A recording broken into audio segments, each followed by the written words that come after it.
ಒಂದು ಅಂಶವನ್ನು ನಾವಿಲ್ಲಿ ನೆನಪಿಟ್ಟುಕೊಳ್ಬೇಕು. ವಾದೀಂದ್ರ ತೀರ್ಥರ ಈ ಕೃತಿಗೆ ಏನು ಮಹತ್ವ, ವಾದೀಂದ್ರ ತೀರ್ಥರ ಕೃತಿಗೆ ಯಾಕೆ ಇಷ್ಟು ವಿಶಿಷ್ಟವಾದ ಸ್ಥಾನಮಾನಗಳು ದೊರಕಿದೆ ಅಂದರೆ ಅದಕ್ಕೊಂದು ಪ್ರತ್ಯೇಕವಾದ ಕಾರಣ ಇದೆ. ರಾಯರ ಏಕಾಂತ ಭಕ್ತರು ವಾದೀಂದ್ರ ತೀರ್ಥರು. ಹಾಗಾಗಿ ರಾಯರ ಪ್ರಾಕಾರದಲ್ಲಿ ಯಾರಿಗೂ ಸಿಗದ ಸ್ಥಾನ ವಾದೀಂದ್ರ ತೀರ್ಥರಿಗೆ ಸಿಕ್ಕಿದೆ. ಆದ್ದರಿಂದ ಅವರ ಸ್ಥಾನ ಸ್ವಲ್ಪ ದೊಡ್ಡದು ಅಂತ ನಾವು ಮನಗಾಣಬೇಕು. ಇದು ಒಂದನೇ ಅಂಶ. ಎರಡನೇ ಅಂಶ, ರಾಘವೇಂದ್ರ ಸ್ವಾಮಿಗಳಿಗೆ ಅವರು ಚಕ್ರವರ್ತಿಗಳಾದರೆ ಇವರು ಮಂತ್ರಿ ಸದೃಶರು ಅಂತ ನಮ್ಮಲ್ಲಿ ಪ್ರತೀತಿ ಉಂಟು. ಮಂತ್ರಾಲಯದಲ್ಲಿ ಮಂತ್ರಿಗಳ ಮೂಲಕವೇ ನಾವು ಚಕ್ರವರ್ತಿಗಳ ಸಮೀಪಕ್ಕೆ ಹೋಗಬೇಕೇ ಹೊರತಾಗಿ ಸ್ವಯಂ ಹೋಗತಕ್ಕಂತಹ ಯೋಗ್ಯತೆ ಯಾರಿಗೂ ಇಲ್ಲ. ಆದ್ದರಿಂದ ಮಂತ್ರಿ ದ್ವಾರ ರಾಜನನ್ನು ನೋಡಬೇಕು. ಇದಕ್ಕೊಂದು ನಿದರ್ಶನ ಹೇಳೋದಾದರೆ, ಒಬ್ಬ ರಾಜನ ಸ್ನೇಹಿತನಿಗೆ ವಿಶಿಷ್ಟವಾದ ರಾಜನಲ್ಲಿ ಸಲಿಗೆ ಅಂತ ನೇರವಾಗಿ ಅರಮನೆಗೆ ಹೋಗೋದು, ಅವನ ಶಯನಗೃಹಕ್ಕೆ ಹೋಗೋದು, ಸಿಂಹಾಸನದಲ್ಲಿ ಕೂತಲ್ಲೇ ಮಾತಾಡೋದು, ಇದೆಲ್ಲವೂ ಮಂತ್ರಿಗೆ ಸಹನೆ ಆಗ್ತಾ ಇರಲಿಲ್ಲ. ಅಂಥ ಸಂದರ್ಭದಲ್ಲಿ ಏನಾಯಿತು ಅಂತಂದರೆ, ಅವನು ಏನೇ ಅಹವಾಲು ಬಂದರೂ ಕೂಡ ಒಳಗಡೆಗೆ ಹೋಗಲಾರದಂತೆ ಈ ಮಂತ್ರಿ ತಡಿತಾ ಇದ್ದ ಸಂದರ್ಭದಲ್ಲಿ ಏನಾಯಿತು ಅಂದರೆ, ಏನಾದರೂ ಪ್ರಯತ್ನ ಮಾಡಿ ಹೋಗಬೇಕು ಅಂತ ಇವನು ಸ್ನೇಹಿತನ ಅಪೇಕ್ಷೆ. ಮಂತ್ರಿ ಅದಕ್ಕೆ ಆಸ್ಪದ ಕೊಡದಲ್ಲೇ ಅವನು ಏನೇ ಚೀಟಿ ಬಂದರೂ ತನ್ನ ಹತ್ರ ಬರಬೇಕು, ಅವ್ರು ನೋಡಲಾರ್ದೆ ಹರಿದು ಹಾಕಬೇಕು, ಅವ್ರು ದರ್ಶನ ಮಾಡಲಾರ್ದಂಗೆ ಮಾಡಬೇಕು ಅನ್ನುವ ಪ್ರಯತ್ನದಲ್ಲಿ ಇದ್ದ. ಕೊನೆಗೆ ಒಂದು ದಿವಸ ರಾಜನಿಗೆ ಮಂತ್ರಿ ಏನು ಹೇಳಿದ ಅಂದರೆ, ನಿನ್ನ ಸ್ನೇಹಿತ ಒಬ್ಬ ಇದ್ನಲ್ಲ, ಅವನು ಪಾಪ ಏನೋ ಅಕಾಲ ಮೃತ್ಯುಗೆ ತುತ್ತಾಗಿ ಅವನು ಮೃತನಾದ ಅಂತ ಹುಟ್ಟಿಸಿಬಿಟ್ಟ. ಅದಾದ ಕೆಲವೇ ದಿನಗಳಲ್ಲಿ ಏನಾಯಿತು ಅಂದರೆ, ಅವನು ರಾಜನ ಒಂದು ಹುಟ್ಟಿದ ಹಬ್ಬದ ಪ್ರಯುಕ್ತವಾಗಿ ಊರಿನಲ್ಲಿ ಒಂದು ಮೆರವಣಿಗೆ ಹೋಗುವ ಪ್ರಸಂಗ. ಯಾವ ಬೀದಿಯಲ್ಲಿ ಮೆರವಣಿಗೆ ಹೋಗ್ತದೋ ಆ ಬೀದಿಯಲ್ಲಿ ಒಂದು ಮರವನ್ನು ಹತ್ತಿ ಕುಳಿತುಕೊಂಡಿದ್ದಂತೆ ಯಾರು, ಈ ಸ್ನೇಹಿತ. ಜೋರಾಗಿ ನಾನು ಹೆಸರು ಹೇಳಿ ಕೂಗೋದು, ಅವನು ನನ್ನ ಧ್ವನಿ ಕೇಳಿ ಸ್ನೇಹಿತ ಇಲ್ಲಿದ್ದಾನೆ ಅಂತ ಬರ್ತಾನೆ. ಅವಾಗಲಾದರೂ ಕೂಡ ನಾನು ಅವನನ್ನು ನೋಡ್ಬೋದು, ಈ ಮಂತ್ರಿಯ ಬಣ್ಣವನ್ನೆಲ್ಲ ಬಯಲು ಮಾಡ್ಬೋದು ಅಂತ ಯೋಚನೆ ಮಾಡಿಕೊಂಡು ಹೊಂಚು ಹಾಕಿ ಮೆರವಣಿಗೆ ಮಾಡುವ ಮಾರ್ಗದಲ್ಲೇನೆ ಒಂದು ಮರವನ್ನು ಹತ್ತಿ ಇವನು ಕುಳಿತುಕೊಂಡಾಗ ಏನಾಯಿತು ಅಂತಂದರೆ, ಆ ರಾಜ ಮಂತ್ರಿ ಜೊತೆಗೆ ಇದ್ದಾದ್ದರಿಂದ ಪಕ್ಕದಲ್ಲೇ ಕೂತ್ಕೊಂಡು ಒಂದು ಮಾತನ್ನು ಹೇಳಿದ ಕಿವಿಯಲ್ಲಿ, ನೋಡಪ್ಪ, ನಿನ್ನ ಸ್ನೇಹಿತನಿಗೆ ಅಪಾರವಾದ ಸ್ನೇಹ, ಆ ಸ್ನೇಹವನ್ನೇ ಮನಸ್ಸಿನಲ್ಲಿ ಇಟ್ಕೊಂಡು ಮೃತನಾದ ಅವನು ಪಿಶಾಚಿಯಾಗಿದ್ದಾನೆ. ಇಲ್ಲಿ ದಾರಿ ಉದ್ದಕ್ಕೂ ಮರದಲ್ಲಿ ಕೂತಿರ್ತಾನೆ ಅಂತ ಒಂದು ವರ್ತಮಾನ ಇದೆ. ನಿನ್ನ ಹೆಸರು ಕೂಗಿದೆಬಹುದು, ನೀನು ಮೇಲೆ ನೋಡ್ಬೋದು, ಆಮೇಲೆ ಆ ಪಿಶಾಚಿಯ ಬಾಧೆಗೆ ನೀನು ತುತ್ತಾಗ್ಬೋದು. ಯಾವ ಕಾರಣಕ್ಕೂ ನಿನ್ನ ಹೆಸರು ಹೇಳಿದ್ರಾಗಲಿ ಕರೆದ್ರಾಗಲಿ ತಲೆ ಎತ್ತಿ ನೋಡಬೇಡ ಅಂತ ಮಂತ್ರಿ ರಾಜನಿಗೆ ಹೇಳಿ ಕೂಡಿಸಿಬಿಟ್ಟ. ಅದರಿಂದ ಏನಾಯಿತು ಅಂದರೆ, ಅದೇ ಮಾರ್ಗದಲ್ಲಿ ಇವನು ಪ್ರಯಾಣ ಮಾಡ್ತಾ ಇದ್ದರೂ ಕೂಡ ರಾಜನ ಹೆಸರನ್ನು ಹೇಳಿ ಕರೆದರೂ ಕೂಡ ತಲೆ ಎತ್ತಿ ನೋಡಿದರೆ ಇವನ ಮೆರವಣಿಗೆ ಮುಂದೆ ಸಾಗಿತು. ಕೊನೆಗೆ ರಾಜನಿಗೆ ಆ ಸ್ನೇಹಿತನಿಗೆ ಭೇಟಿ ಆಗಲಿಲ್ಲ. ಅನಿವಾರ್ಯ ಕಾರಣಗಳಿಂದ ಆ ಸ್ನೇಹಿತನಾದವನು ಮಂತ್ರಿಯನ್ನು ಆಶ್ರಯಿಸಿ ರಾಜನ ದರ್ಶನವನ್ನು ಪಡೆದು ನಂತರದಲ್ಲಿ ಮಂತ್ರಿಯ ಸ್ಥಾನ ಏನು ಅಂತ ತೋರಿಸಿಕೊಟ್ಟಂತೆ ಅಂತ ಒಂದು ಪ್ರಚಲಿತವಾದ ಕಥೆಯಲ್ಲಿ ಬಂದಿರತಕ್ಕಂಥ ಮಾತು. ಇದನ್ನು ನಾವು ಅರ್ಥ ಮಾಡ್ಕೊಳ್ಬೇಕಾದದ್ದು ಇಷ್ಟೇ, ಎರಡು ಅಂಶಗಳು. ಕಾಲಾನುಗುಣವಾಗಿ ಇವತ್ತು ದೊಡ್ಡವರು ನೋಡಬೇಕಂದ್ರೆ ಅಡೆತಡೆಗಳು ತುಂಬ ಇರ್ತದೆ ಎಂಬುದು ಒಂದು ಸಂದೇಶ. ಇನ್ನೊಂದು, ನಾವು ನೇರವಾಗಿ ದೊಡ್ಡವರನ್ನು ನೋಡಲಿಕ್ಕೆ ಹೋಗುವ ಯೋಗ್ಯತೆ ನಮಗಿಲ್ಲ ಅಂತ. ಅದಕ್ಕೇನೆ ಗಜೇಂದ್ರ ಮೋಕ್ಷದ ಕಥೆಯಲ್ಲಿ ಒಂದು ವಿಚಾರವನ್ನು ಹೇಳ್ತಾರೆ, ಒಂದು ಆಕ್ಷೇಪ ಮಾಡ್ತಾರಲ್ಲಿ.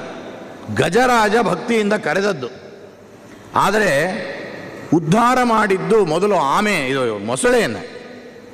ಚಕ್ರವನ್ನು ಬಿಟ್ಟು ನಕ್ರವದನವನ್ನು ಸೀಳಿ ಅವನಿಗೆ ಬಂದ ಶಾಪದ ಜನ್ಮವನ್ನು ನಿವೃತ್ತಿಗೊಳಿಸಿ ಮೊದಲು ಉದ್ಧಾರ ಮಾಡಿ ಕಳಿಸಿದ್ದು ಮೊಸಳೆಯನ್ನೇ ಹೊರತಾಗಿ ಗಜೇಂದ್ರನನ್ನಲ್ಲ. ವ್ಯಾಖ್ಯಾನಕಾರರು ಆಕ್ಷೇಪ ಮಾಡ್ಕೊಳ್ತಾರೆ, ಅಲ್ಲ ಸ್ವಾಮಿ, ಕರೆದದ್ದು ಭಕ್ತಿಯಿಂದ ಶ್ರಮಪಟ್ಟದ್ದು ಗಜೇಂದ್ರ, ಉದ್ಧಾರ ಮಾಡಿದ್ದು ಮಾತ್ರ ಆ ಮೊಸಳೆಯನ್ನು. ಇದು ಯಾಕೆ ಈ ಥರದ ಒಂದು ಪಾಠಶಾಟಿ ಮಾಡ್ತಾನೆ ದೇವರು ಅಂತ ಒಂದು ಆಕ್ಷೇಪ ಮಾಡಿಕೊಂಡು ಅದಕ್ಕೆ ಸುಂದರವಾದ ಉತ್ತರವನ್ನು ಕೊಡ್ತಾರೆ. ಪರಮಾತ್ಮನ ಸಂಕಲ್ಪ ತನ್ನ ಪಾದವನ್ನು ಹಿಡಿದವ್ರನ್ನ ಮೊದಲು ಉದ್ಧಾರ ಮಾಡೋದಲ್ಲಂತೆ, ತನ್ನ ಪಾದವನ್ನು ಹಿಡಿದವರನ್ನು ಮೊದಲು ಉದ್ಧಾರ ಮಾಡ್ತಾನೆ. ಹಿಡಿದವರ ಪಾದವನ್ನು ಯಾರು ಹಿಡಿತಾರೋ ಅವರು ಮೊದಲು ಉದ್ಧಾರ ಮಾಡ್ತಾರಂತೆ. ಆದ್ದರಿಂದ ಭಗವಂತನ ಪಾದವನ್ನು ಹಿಡಿದವರು ರಾಘವೇಂದ್ರ ಸ್ವಾಮಿಗಳು, ಅವರ ಪಾದವನ್ನು ನಾವು ಹಿಡಿದರೆ ಬಹುಬೇಗನೆ ಉದ್ಧತರಾಗ್ತೀವಿ ಅನ್ನತಕ್ಕಂಥ ಒಂದು ಸಂದೇಶ. ಇದರಿಂದ ನಾವು ಇಲ್ಲಿ ತಿಳ್ಕೊಳ್ಬೇಕಾದಂಥ ಅಂಶ ಏನಪ್ಪ ಅಂತಂದರೆ, ಚಕ್ರವರ್ತಿ ಸ್ಥಾನದಲ್ಲಿ ಇದ್ದವರು ರಾಘವೇಂದ್ರ ಸ್ವಾಮಿಗಳು, ಅವರನ್ನು ನಾವು ಆಶ್ರಯಿಸಬೇಕು. ಆದರೆ ಯಾರ ದ್ವಾರ ಆಶ್ರಯಿಸಬೇಕು ಅಂತಂದರೆ ವಾದೀಂದ್ರ ತೀರ್ಥರ ದ್ವಾರ ಆಶ್ರಯಿಸಬೇಕು ಅನ್ನತಕ್ಕಂಥ ಒಂದು ಸಂದೇಶ ನಮಗಿಲ್ಲಿ ಗೊತ್ತಾಗ್ತಾ ಇದೆ. ಮಂತ್ರಿ ಸದೃಶರಾಗಿ ರಾಘವೇಂದ್ರ ಸ್ವಾಮಿಗಳಿಗೆ ಅನುಗ್ರಹ ಮಾಡೋರು. ಇದಕ್ಕೆ ಮತ್ತೊಂದು ನಡೆದ ಒಂದು ನಿದರ್ಶನ ಹೇಳೋದಾದರೆ, ಹಿಂದೆ ಸುಮೀಂದ್ರ ತೀರ್ಥರ ಕಾಲದಲ್ಲಿ ಒಬ್ಬ ಮಂತ್ರಾಲಯಕ್ಕೆ ಸೇವೆಗೆ ಅಂತ ಬಂದಂತೆ. ರಾಯರಿಗೆ ಪ್ರತ್ಯೇಕವಾದ ಪ್ರದಕ್ಷಿಣೆ ಮಾಡುವ ಅವಕಾಶವಿತ್ತು. ಪ್ರದಕ್ಷಿಣೆ ನಮಸ್ಕಾರಗಳನ್ನು ಮಾಡ್ತಾ ಇದ್ದಂಥ ಅವನು ಒಂದು ಮಂಡಲ ಸೇವೆ ಮಾಡಿದರೂ ಕೂಡ ರಾಯರು ಏನು ಅವನಿಗೆ ಸೂಚನೆ ಕೊಡಲಿಲ್ಲ. ಅರ್ಚಕರನ್ನು ಹೋಗಿ ಕೇಳಿದರು, ಸ್ವಾಮಿ ಹೀಗಿದೆ ಹಾಗಿದೆ ಅಂತ. ಇಲ್ಲಪ್ಪ ಪ್ರಾರ್ಥನೆ ಮಾಡು ಆಗ್ತದೆ ನಿನಗೆ ಅಂತ. ಆದರೂ ಸೂಚನೆ ಆಗಲಿಲ್ಲ. 48 ದಿನಗಳಾದ ಮೇಲೆ ಬೇಸರ ಬಂದು ಅವನು ತಿರುಪತಿ ಹೋದಂತೆ. ವೆಂಕಟೇಶ್ವರ ದೇವರಿಗೆ ಸೇವೆ ಮಾಡ್ಲಿಕ್ಕೆ ಹಿಡ್ದ. ಅನುಗ್ರಹ ಮಾಡೋದು ಸ್ವಾಮಿ ಅಂತ ಕೇಳಿಲ್ಲ. ಮಂತ್ರಾಲಯಕ್ಕೆ ಹೋದರೆ ರಾಯರು ಅನುಗ್ರಹ ಮಾಡಲಿಲ್ಲ, ಯಾಕೆ ಅಂತ ಅವ್ರ ಮೇಲೆ ಒಂದು ಆಕ್ಷೇಪ. ಪ್ರದಕ್ಷಿಣೆ ಮಾಡೋದು, ಹುಂಡಿಯಲ್ಲಿ ದಿನ ಒಂದು ಚೀಟಿ ಹಾಕೋದು, ರಾಯರು ನಮಗೆ ಅನುಗ್ರಹ ಮಾಡಿಲ್ಲ ಯಾಕೆ ವಿಚಾರಿಸ್ರಿ, ರಾಯರು ಅನುಗ್ರಹ ಮಾಡಿಲ್ಲ ಯಾಕೆ ವಿಚಾರಿಸ್ರಿ ಅಂತ ಕಂಪ್ಲೇಂಟ್ ಕೊಟ್ಟಂಗೆ. ಕೊನೆಗೊಂದು ದಿವಸ ಭಕ್ತನಿಗೆ ಸ್ವಪ್ನದಲ್ಲಿ ಕಂಡದ್ದೇನು ಅಂದರೆ, ಒಂದು ದೊಡ್ಡ ನ್ಯಾಯಾಲಯ, 3 ನಾಮವನ್ನು ಧರಿಸಿ ನಮ್ಮ ಸ್ವಾಮಿ ಜಡ್ಜಾಗಿ ಕೂತ್ಕೊಂಡಿದ್ದಾನೆ. ವಾದಿನ ಕರೆದ, ಏನಪ್ಪ ನಿನ್ನ ಅಹವಾಲು? ಇಲ್ಲ ಸ್ವಾಮಿ, ನಾನು ಮಂತ್ರಾಲಯಕ್ಕೆ ಹೋಗಿದ್ದೆ, ಸೇವೆ ಮಾಡಿದೆ, ಆದರೆ ರಾಯರು ನನಗೆ ಅನುಗ್ರಹ ಮಾಡಲಿಲ್ಲ ಯಾಕೆ ಅಂತ ಕೇಳಬೇಕು, ಅದಕ್ಕೋಸ್ಕರ ಅಹವಾಲು ಕೊಟ್ಟಿದ್ದೇನೆ. ಸರಿಯಪ್ಪ, ಅವ್ರನ್ನ ಯಾರನ್ನು ಕರ್ರಿ ಅಂತಂದರೆ ಪ್ರತಿವಾದಿಗಳಾಗಿ ರಾಯರು ಬಂದು ನಿಂತ್ಕೊಂಡು ಕೇಳ್ತಾರೆ, ಏನು ಯಾಕೆ ಅನುಗ್ರಹ ಮಾಡಲಿಲ್ಲ? ಇಲ್ಲ ಸ್ವಾಮಿ, ನನ್ನ ಹತ್ರ ಯಾರು ಸೇವೆಗೆ ಬರ್ತಾರೆ ಅವರು ಏನು ಫಲಾಪೇಕ್ಷೆ ಪಡ್ತಾರೆ ಅಂತ ಪ್ರತಿನಿತ್ಯದಲ್ಲೂ ವರದಿ ಒಪ್ಪಿಸೋರು ನನ್ನೊಬ್ಬರು PA ಇದ್ದಾರೆ, ಅವ್ರನ್ನ ಕರಿತೀನಿ. ಯಾರವರು ಅಂದರೆ ವಾದೀಂದ್ರ ತೀರ್ಥರು ಅಂತ ಹೇಳಿದ್ರಂತೆ. ವಾದೀಂದ್ರ ತೀರ್ಥರನ್ನು ಬರಮಾಡಿಕೊಂಡು ಕೇಳಿದರು. ಇಲ್ಲ ಸ್ವಾಮಿ, ಅವನೇನು ಬಂದಿದ್ದು ನಾನು ನೋಡಿಲ್ಲ ಮಂತ್ರಾಲಯದಲ್ಲಿ, ನನಗೆ ಗೊತ್ತೇ ಇಲ್ಲ ಅಂತ ಅವನು ಹೇಳಿದ ನನಗೆ. ಆವಾಗ ಒಂದು ನಿರ್ಣಯವನ್ನು ಭಗವಂತ ಕೊಟ್ಟ, ಮಂತ್ರಾಲಯಕ್ಕೆ ಹೋದರೆ ನೀನು ರಾಯರ ಸೇವೆ ಜೊತೆಗೆ ವಾದೀಂದ್ರರನ್ನೂ ಕೂಡ ಆಶ್ರಯಿಸಿ ಅವರ ಸೇವೆ ಮಾಡಿ ಅವರಲ್ಲಿ ನಿನ್ನ ಭಕ್ತಿ ಸಮರ್ಪಣೆ ಮಾಡು, ತನ್ಮೂಲಕ ರಾಯರಿಗೆ ಸಮರ್ಪಣೆ ಆಗ್ತದೆ. ಅವರು ಮಂತ್ರಿ ಸದೃಶರಾಗಿದ್ದಾರೆ, ನಿಮ್ಮ ವರ್ತಮಾನವನ್ನು ಹೇಳೋರು ಅವರೇ ರಾಯರಿಗೆ, ಆದ್ದರಿಂದ ನಿನಗೆ ಅವರು ಅನುಗ್ರಹ ಮಾಡ್ತಾರೆ ಹೋಗು ಅಂತ ಜಡ್ಜ್ಮೆಂಟ್ ಕೊಟ್ಟು ಕಳಿಸಿದ ಮೇಲೆ ಮಂತ್ರಾಲಯಕ್ಕೆ ಬಂದು ರಾಯರ ಸೇವೆ ಜೊತೆಗೆ ವಾದೀಂದ್ರರ ಸೇವೆ ಮಾಡಿ ಅವರ ಅನುಗ್ರಹಕ್ಕೆ ಪಾತ್ರನಾದ ಅಂತ ಒಂದು ನಡೆದ ಘಟನೆ ನಮಗೆ ಹೇಳಿದ್ದು, ಹಿರಿಯರು ಹೇಳಿದ್ದು ನಾನು ಕೇಳಿದ್ದೇನೆ. ಈ ಎಲ್ಲ ಕಾರಣಗಳಿಂದಲೂ ಕೂಡ ರಾಘವೇಂದ್ರ ಸ್ವಾಮಿಗಳಿಗೆ ಅತ್ಯಂತ ಪ್ರೀತ್ಯಾಸ್ಪದರು ವಾದೀಂದ್ರ ತೀರ್ಥರು. ಹಾಗಾದರೆ ಏನು ವಾದೀಂದ್ರ ತೀರ್ಥರು ಮಾಡಿದದ್ದು ಗನಂದಾರಿ ಕೆಲಸ ಏನಪ್ಪ? ಅಷ್ಟು ದೊಡ್ಡ ಕಾರ್ಯವನ್ನು ವಾದೀಂದ್ರ ತೀರ್ಥರು ರಾಯರಿಗೆ ಪ್ರೀತಿ ಉಂಟು ಮಾಡಿದಂಥ ಕಾರ್ಯವನ್ನೇ ಏನು ಮಾಡಿದ್ದಾರೆ ಅಂದರೆ, ಅದೇ ಇವತ್ತಿನ ನನ್ನ ಉಪನ್ಯಾಸದ ಸಾರ. ಏನದು ಅಂತಂದರೆ, ಅವರು ಒಂದು ಗುರುಗುಣಸ್ತವನ ಅಂತ ಒಂದು ಖಂಡಕಾವ್ಯವನ್ನು ರಚನೆ ಮಾಡಿದ್ದಾರೆ. ನ್ಯಾಯವಾಗಿ ಅದು ಸ್ತೋತ್ರ ಸಾಹಿತ್ಯವಾದರೂ ಕೂಡ ಅದೊಂದು ಖಂಡಕಾವ್ಯ ಅಂತ ಹೇಳೋದ್ರಲ್ಲಿ ಏನೂ ತಪ್ಪಿಲ್ಲ. ಯಾಕೆಂದರೆ ಅಲ್ಲಿ ಶಬ್ದ ಗಾಂಭೀರ್ಯ ಇದೆ ಮತ್ತು ಅನುಪ್ರಾಸಾದಿಗಳಿದ್ದಾವೆ, ಅನೇಕ ಅರ್ಥಾಲಂಕಾರಗಳು ಅದರಲ್ಲಿ ಹುದುಗಿ ಕುಳಿತಿರ್ತಕ್ಕಂಥದ್ದಾಗಿದೆ. ಅದರ ಜೊತೆಗೆ ಉತ್ಪ್ರೇಕ್ಷಾದಿ ವಿಶಿಷ್ಟವಾದ ಅಲಂಕಾರಗಳ ಶೋಭೆಯೂ ಕೂಡ ಅದರಲ್ಲಿ ಬಂದಿರತಕ್ಕಂಥದ್ದಾಗಿದೆ.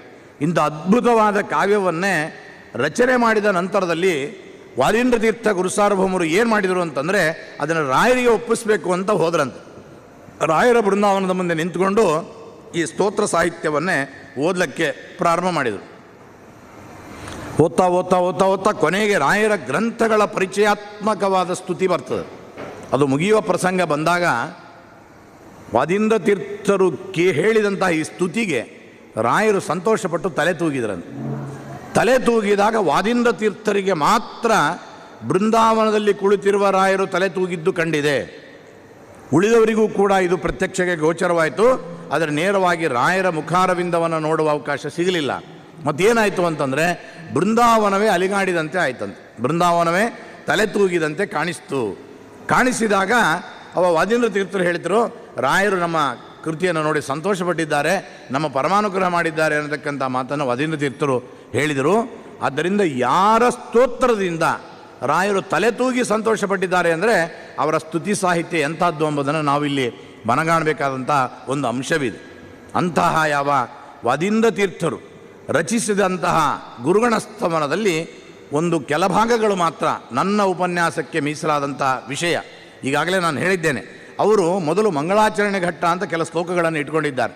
ಭಗವಂತ, ರಮಾದೇವಿಯರು, ಆಚಾರ್ಯ ಮಧ್ವರಿಂದ ಆರಂಭಿಸಿ ಟೀಕಾಕೃತ್ಪಾದರು, ವಿಭುಧೇಂದ್ರ ತೀರ್ಥರು, ಅನಂತರದಲ್ಲಿ ವ್ಯಾಸರಾಜರಾದ ನಂತರದಲ್ಲಿ ರಾಘವೇಂದ್ರ ಸ್ವಾಮಿಗಳು, ಅವರ ಗುರುಗಳಾಗಿರ್ತಕ್ಕಂಥ ಉಪೇಂದ್ರ ತೀರ್ಥರು, ಇಷ್ಟು ಜನರ ಸ್ತುತಿ ಸಾಹಿತ್ಯವನ್ನು ಇದರಲ್ಲಿ ಹುದುಗಿಸಿದ್ದಾರೆ. ಅದನ್ನು ಯಥಾಮತಿ ನೋಡುವ ಪ್ರಯತ್ನವನ್ನು ಮಾಡೋಣ. ಆ ಪ್ರಯತ್ನದಲ್ಲಿ ಮೊದಲನೇ ಶ್ಲೋಕವನ್ನು ಹೇಳೋದಾದರೆ ಭಗವಂತನನ್ನೇ ಪ್ರಾರ್ಥನೆ ಮಾಡ್ತಾರೆ. ಅವರು ಮುಂದೆ ಒಂದೇ ವಾತ ಪ್ರತಿಜ್ಞಾ ತೊದತುಲ ನಿಖಿಲ, ಒಂದೇ ವಾತ ಪ್ರತಿಜ್ಞಾ ಅಂತ ಹೇಳ್ತಾರೆ. ಯಾಕೆ? ಸ್ನಾನ ಸಂಕಲ್ಪ ವತ್ಸ, ರಾಯರ ಸ್ತೋತ್ರವನ್ನು ನಾನು ಮಾಡ್ತೇನೆ, ರಾಯರ ಮಹಿಮೆಗಳನ್ನು ಕೊಂಡಾಡ್ತೇನೆ, ರಾಯರ ಗ್ರಂಥಗಳ ಬಗ್ಗೆ ಏನಾದರೂ ಹೇಳ್ತೇನೆ ಅಂತ ನಾನು ಹೋದರೆ ನನ್ನ ಆಭಾಸಕ್ಕೆ ಎಣೆ ಆಗಬಹುದಪ್ಪ. ಯಾಕೆ ಅಂತಂದರೆ ರಾಯರ ದೊಡ್ಡ ಸಮುದ್ರದಷ್ಟು ಮಹಿಮಾ ಸಂಪನ್ನರು, ಜ್ಞಾನಸಂಪನ್ನರು, ಗ್ರಂಥರಚನಾಕಾರರು, ಅಷ್ಟು ಗುಣವುಳ್ಳವರಾಗಿದ್ದಾರೆ. ಅವರ ಗುಣಗಳನ್ನು ಸ್ತೋತ್ರ ಮಾಡೋದಕ್ಕೆ ದೊಡ್ಡ ಯೋಗ್ಯತೆ ನನ್ನಲ್ಲಿಲ್ಲ. ಮತ್ತು ಆದರೂ ಕೂಡ ನಾನು ಮಾಡಿದ ಅಲ್ಪ ಸ್ತೋತ್ರದಿಂದಲೇ ಫಲ ಸಿಗ್ತದೆ ಅಂತ ನಾನು ನಂಬಿದ್ದೇನೆ. ಹೇಗೆ ಅಂದರೆ ಒಂದು ಉದಾಹರಣೆ ಕೊಟ್ಟು, ಜಗತ್ತಿನಲ್ಲಿ ನಮ್ಮೆಲ್ಲರಿಗೂ ಕೂಡ ಅನುಭವ ವೇದ್ಯವಾದಂಥ ಅಂಶ ಇದು. ಏನದು ಅಂದರೆ, ಪರ್ವಕಾಲಾದಿಗಳಲ್ಲಿ ನಾವು ಸ್ನಾನಕ್ಕೆಂದು ಸಮುದ್ರಕ್ಕೆ ಹೋಗ್ತೇವೆ. ಸಮುದ್ರ ಸ್ನಾನ ಮಾಡ್ತೇನೆ ಅಂತ ಸಂಕಲ್ಪ ಮಾಡ್ತೇವೆ. ಆದರೆ ಸಮುದ್ರ ಸ್ನಾನ ನಾವು ಮಾಡೋದಿಲ್ಲ, ಸಮುದ್ರ ದಂಡೆಯ ಸ್ನಾನವನ್ನು ಮಾಡ್ತೇವೆ. ಅಥವಾ ಸಮುದ್ರದ ದಂಡೆಗೆ ಮರಳಿನಲ್ಲಿ ಏನೋ ಒಂದು ಮೊಣಕಾಲಿನಷ್ಟು ತೆರೆ ಬರೋವರೆಗೂ ಇದ್ದು ಸ್ನಾನ ಮಾಡ್ತೇವೆ. ಸ್ವಲ್ಪ ಶಕ್ತಿ ಇತ್ತು ಅಂದರೆ ಇನ್ನೊಂದು ದೊಡ್ಡ ದೊಡ್ಡ ತೆರೆ ಬರೋವರೆಗೂ ಹೋಗ್ಬೋದೇ ಹೊರತಾಗಿ ಸಮುದ್ರದ ಮಧ್ಯದಲ್ಲಿ ಹೋಗಿ ಸ್ನಾನ ಮಾಡುವ ಯೋಗ್ಯತೆ ನಮಗಿಲ್ಲ. ಆದರೂ ಕೂಡ ನಾವು ಸಂಕಲ್ಪ ಏನು ಮಾಡ್ತೇವೆ, ಸಮುದ್ರ ಸ್ನಾನಮಹಂ ಕರಿಷ್ಯೆ, ಸಮುದ್ರ ಸ್ನಾನ ಮಾಡ್ತೇನೆ ಅಂತ ಸಂಕಲ್ಪ ಮಾಡ್ತೇವೆ. ಸಂಕಲ್ಪ ಮಾಡೋಣದ್ರಿಂದ ಸಮುದ್ರದ ದಂಡೆಯಲ್ಲಿ ಒಂದು ಯಾವುದೋ ಒಂದು ತುದಿಯ ನೀರಿನಲ್ಲಿ ಕುಳಿತು ಸ್ನಾನ ಮಾಡಿದರೂ ಕೂಡ ಹೇಗೆ ಭಗವಂತ ಸಮುದ್ರ ಸ್ನಾನ ಮಾಡಿದ ಪುಣ್ಯವನ್ನು ನಮಗೆ ಧಾರೆ ಎರೆದು ಕೊಡ್ತಾನೋ, ಹಾಗೆ ರಾಘವೇಂದ್ರ ಸ್ವಾಮಿಗಳ ಗುಣಗಳನ್ನು ಸ್ತೋತ್ರ ಮಾಡ್ತೀನಿ ಎಂಬುದಾಗಿ ಪ್ರತಿಜ್ಞೆ ಮಾಡಿದ ನಾನು ರಾಯರ ಗುಣಗಳಲ್ಲಿ ಯಾವುದೋ ಒಂದೆರಡು ಸ್ತೋತ್ರ ಮಾಡಿದರೂ ಕೂಡ ನನಗೆ ರಾಯರ ಒಂದು ಗುಣಗಳನ್ನು ಸ್ತೋತ್ರ ಮಾಡಿದ ಪುಣ್ಯ ಸಿಗ್ತದೆ ಅನ್ನುವಂಥ ವಿಶ್ವಾಸ ವಾದೀಂದ್ರ ತೀರ್ಥರು ತಮ್ಮ ಒಂದು ಸ್ತುತಿ ಸಾಹಿತ್ಯದಲ್ಲಿ ತೋರಿಸ್ಕೊಡ್ತಾರೆ. ಒಂದೈವಾತ ಪ್ರತಿಜ್ಞಾ ಅಂತ. ಅಂದರೆ ನನ್ನ ಪ್ರತಿಜ್ಞೆ ಎಲ್ಲ ಸುಳ್ಳೇ ರೀ, ಯಾವುದು ಸತ್ಯಭೂತವಾದದ್ದಲ್ಲ. ರಾಯರ ಗುಣಗಳನ್ನು ಸ್ತೋತ್ರ ಮಾಡುವ ಯೋಗ್ಯತೆ ನನಗೆ ಎಲ್ಲಿದೆ, ಆದರೂ ಕೂಡ ನಾನು ಮಾಡ್ತೇನೆ ಅಂತ ಹೇಳ್ತಾ ಇದ್ದೇನೆ. ಅಂದರೆ ಇದರ ಅಭಿಪ್ರಾಯ ಏನಪ್ಪ ಅಂತಂದರೆ, ಕೇವಲ ಅವರ ಒಂದು ಗುಣಗಳ ಅಂಶಗಳನ್ನು ಮಾತ್ರ ಹೇಳುವ ಪ್ರಯತ್ನವನ್ನು ಮಾಡ್ತೇನೆ ಅಂತ ಹೇಳ್ತಾ ಮೊದಲು ಭಗವಂತನನ್ನು ಪ್ರಾರ್ಥನೆ ಮಾಡ್ತಾರೆ. ಎಂಥ ಅದ್ಭುತವಾದ ಸಾಹಿತ್ಯ ನೋಡ್ರಿ. ಪಾತು ಶ್ರೀನೇತು ಅಸ್ಮಾನ್ ಸಪದಿ ಬುಧಜನ ತ್ರಾಣ ದಕ್ಷ ಕಟಾಕ್ಷ. ಭಗವಂತನನ್ನು ಸ್ತೋತ್ರ ಮಾಡಲಿಲ್ಲ, ಭಗವಂತನ ಅವಯವಗಳನ್ನು ಸ್ತೋತ್ರ ಮಾಡಲಿಲ್ಲ, ಭಗವಂತನ ಮುಖವನ್ನು ಸ್ತೋತ್ರ ಮಾಡಲಿಲ್ಲ, ಪಾದಾರವಿಂದಗಳನ್ನು ಸ್ತೋತ್ರ ಮಾಡಲಿಲ್ಲ. ಏನು ಸ್ತೋತ್ರ ಮಾಡಿದರು ಅಂತಂದರೆ, ಪರಮಾತ್ಮನ ದೃಷ್ಟಿಯನ್ನು ಸ್ತೋತ್ರ ಮಾಡ್ತಾರೆ. ಕಟಾಕ್ಷ ಅಸ್ಮಾತ್ ಸಪದಿ ಬುಧಜನತ್ರ ಪಾತು, ನಮ್ಮನ್ನು ಕಾಪಾಡಲಿ. ಆ ಭಗವಂತನ ದೃಷ್ಟಿ ನಮ್ಮ ಮೇಲೆ ಬಿತ್ತು ಅಂತಾದರೆ, ಕೆಮಲಭ್ಯಂ ಭಗವತಿ ಪ್ರಸನ್ನೆ ಶ್ರೀನಿಕೇತನೆ ಎಂಬುದಾಗಿ ಹೇಳಿದಂತೆ ಭಗವಂತನ ಕೃಪಾದೃಷ್ಟಿ ನಮ್ಮ ಮೇಲೆ ಬಿತ್ತು ಅಂತಾದರೆ ನಮಗೇನು ಕಡಿಮೆ ಇಲ್ಲ, ಎಲ್ಲ ವಿಧವಾಗಿರತಕ್ಕಂಥ ಸುಖ ಪ್ರಾಪ್ತಿ ನಮಗೆ ಆಗ್ತದೆ ಅನ್ನತಕ್ಕಂಥ ವಿಶ್ವಾಸದಿಂದ ಭಗವಂತನ ಕೃಪಾದೃಷ್ಟಿಯನ್ನೇ ಪಾತು, ಕಾಪಾಡಲಿ ಎಂಬುದಾಗಿ ಪ್ರಾರ್ಥನೆ ಮಾಡ್ತಾರೆ. ಆ ಭಗವಂತನ ಕೃಪಾದೃಷ್ಟಿ ಎಂಥದ್ದು ಅಂತಂದರೆ, ಉನ್ಮೀಲತು ನೀಲ ನೀರೇರುಹ ನಿವಮಹಃ ಪುಷ್ಟಿ ಮುಷ್ಟಿಂಧಯ ಶ್ರೀಹಿ. ಅವರ ಕಾಂತಿ, ಆ ದೃಷ್ಟಿಯ ಕಾಂತಿ ಎಂಥದ್ದಿದೆ ಅಂತಂದರೆ, ಒಳ್ಳೆ ಅದೇ ತಾನೇ ಅರಳುತ್ತಾ ಇರತಕ್ಕಂತಹ ನೀಲಕಮಲಗಳು ಏನಿದೆಯಲ್ಲ, ನೀಲಕಮಲಗಳು, ಆ ಕಮಲಗಳ ತೇಜಸ್ಸು ಒಂದು ಬರ್ತದೆ. ಅಂಥ ತೇಜಸ್ಸನ್ನೇ ಒಮ್ಮೆಲೆಗೆ ಅದನ್ನು ಆಕರ್ಷಣೆ ಮಾಡಿ ಹೀರಿ ಬಿಡ್ತಕ್ಕಂಥ ಒಂದು ಸಾಮರ್ಥ್ಯ ಪರಮಾತ್ಮನ ದೃಷ್ಟಿಯಲ್ಲಿದೆ. ಅಂದರೆ ಸಹಸ್ರ ಕಮಲಗಳ ಕಾಂತಿ ಸಂಪನ್ನ ಭಗವಂತ. ಅಂತ ಯಾವ ಈ ಎಲ್ಲ ಕಮಲಗಳ ಒಂದು ಕಾಂತಿಯನ್ನೇ ಸುಲಲಿತವಾಗಿ ಹೀರುವ ಶಕ್ತಿ ಪರಮಾತ್ಮನ ದೃಷ್ಟಿಯಲ್ಲಿದೆ. ಇದು ಒಂದನೇ ವಿಶೇಷಣ ಪರಮಾತ್ಮನ ದೃಷ್ಟಿ ಕೊಡ್ತಾ ಇದ್ದಾರೆ. ಎರಡನೇದು, ಶ್ರೀ ಭೂ ದುರ್ಗಾ ದೃಗಂತ ಪ್ರಚಯ ಪರಿಚಯೋದಾರ ಕಿರ್ಮೀರ ಭಾವ. ಭಗವಂತನ ಆ ದೃಷ್ಟಿಯಲ್ಲಿ ಅನೇಕ ತರಹದ ಬಣ್ಣಗಳು ವ್ಯಕ್ತವಾಗ್ತದಂತೆ. ಬಣ್ಣಗಳಿಗೆ ಪ್ರಯೋಜ್ಯಕ ಕಾರಣವನ್ನು ಹೇಳ್ತಾರೆ. ಶ್ರೀ ಭೂ ದುರ್ಗಾ ದೃಗಂತ ಪ್ರಚಯ ಅಂದರೆ ಲಕ್ಷ್ಮೀದೇವಿಯರ ಮೂರು ರೂಪಗಳು, ಒಂದು ಶ್ರೀ ರೂಪ, ಒಂದು ದುರ್ಗಾ ರೂಪ, ಒಂದು ಲಕ್ಷ್ಮೀ ರೂಪ, ಈ ಶ್ರೀ ಭೂರೂಪ, ಹೀಗೆ ಮೂರು ರೂಪಗಳಿಗೆ ಮೂರು ಬಣ್ಣಗಳನ್ನು ಹೇಳಿದ್ದಾರೆ.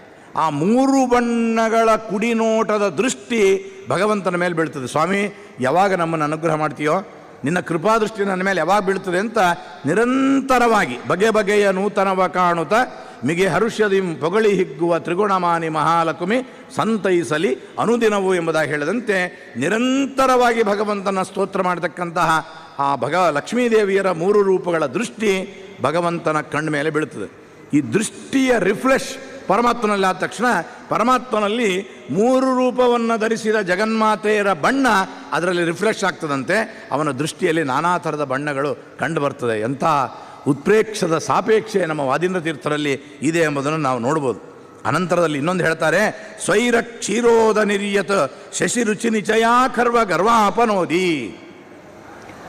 ಒಳ್ಳೆ ಬಿಳಿಯಾದ ಬುರುಗಿನ ಒಂದು ಬಣ್ಣದಿಂದ ಹೊರಹೊಮ್ಮುವ ಕ್ಷೀರ ಸಮುದ್ರ.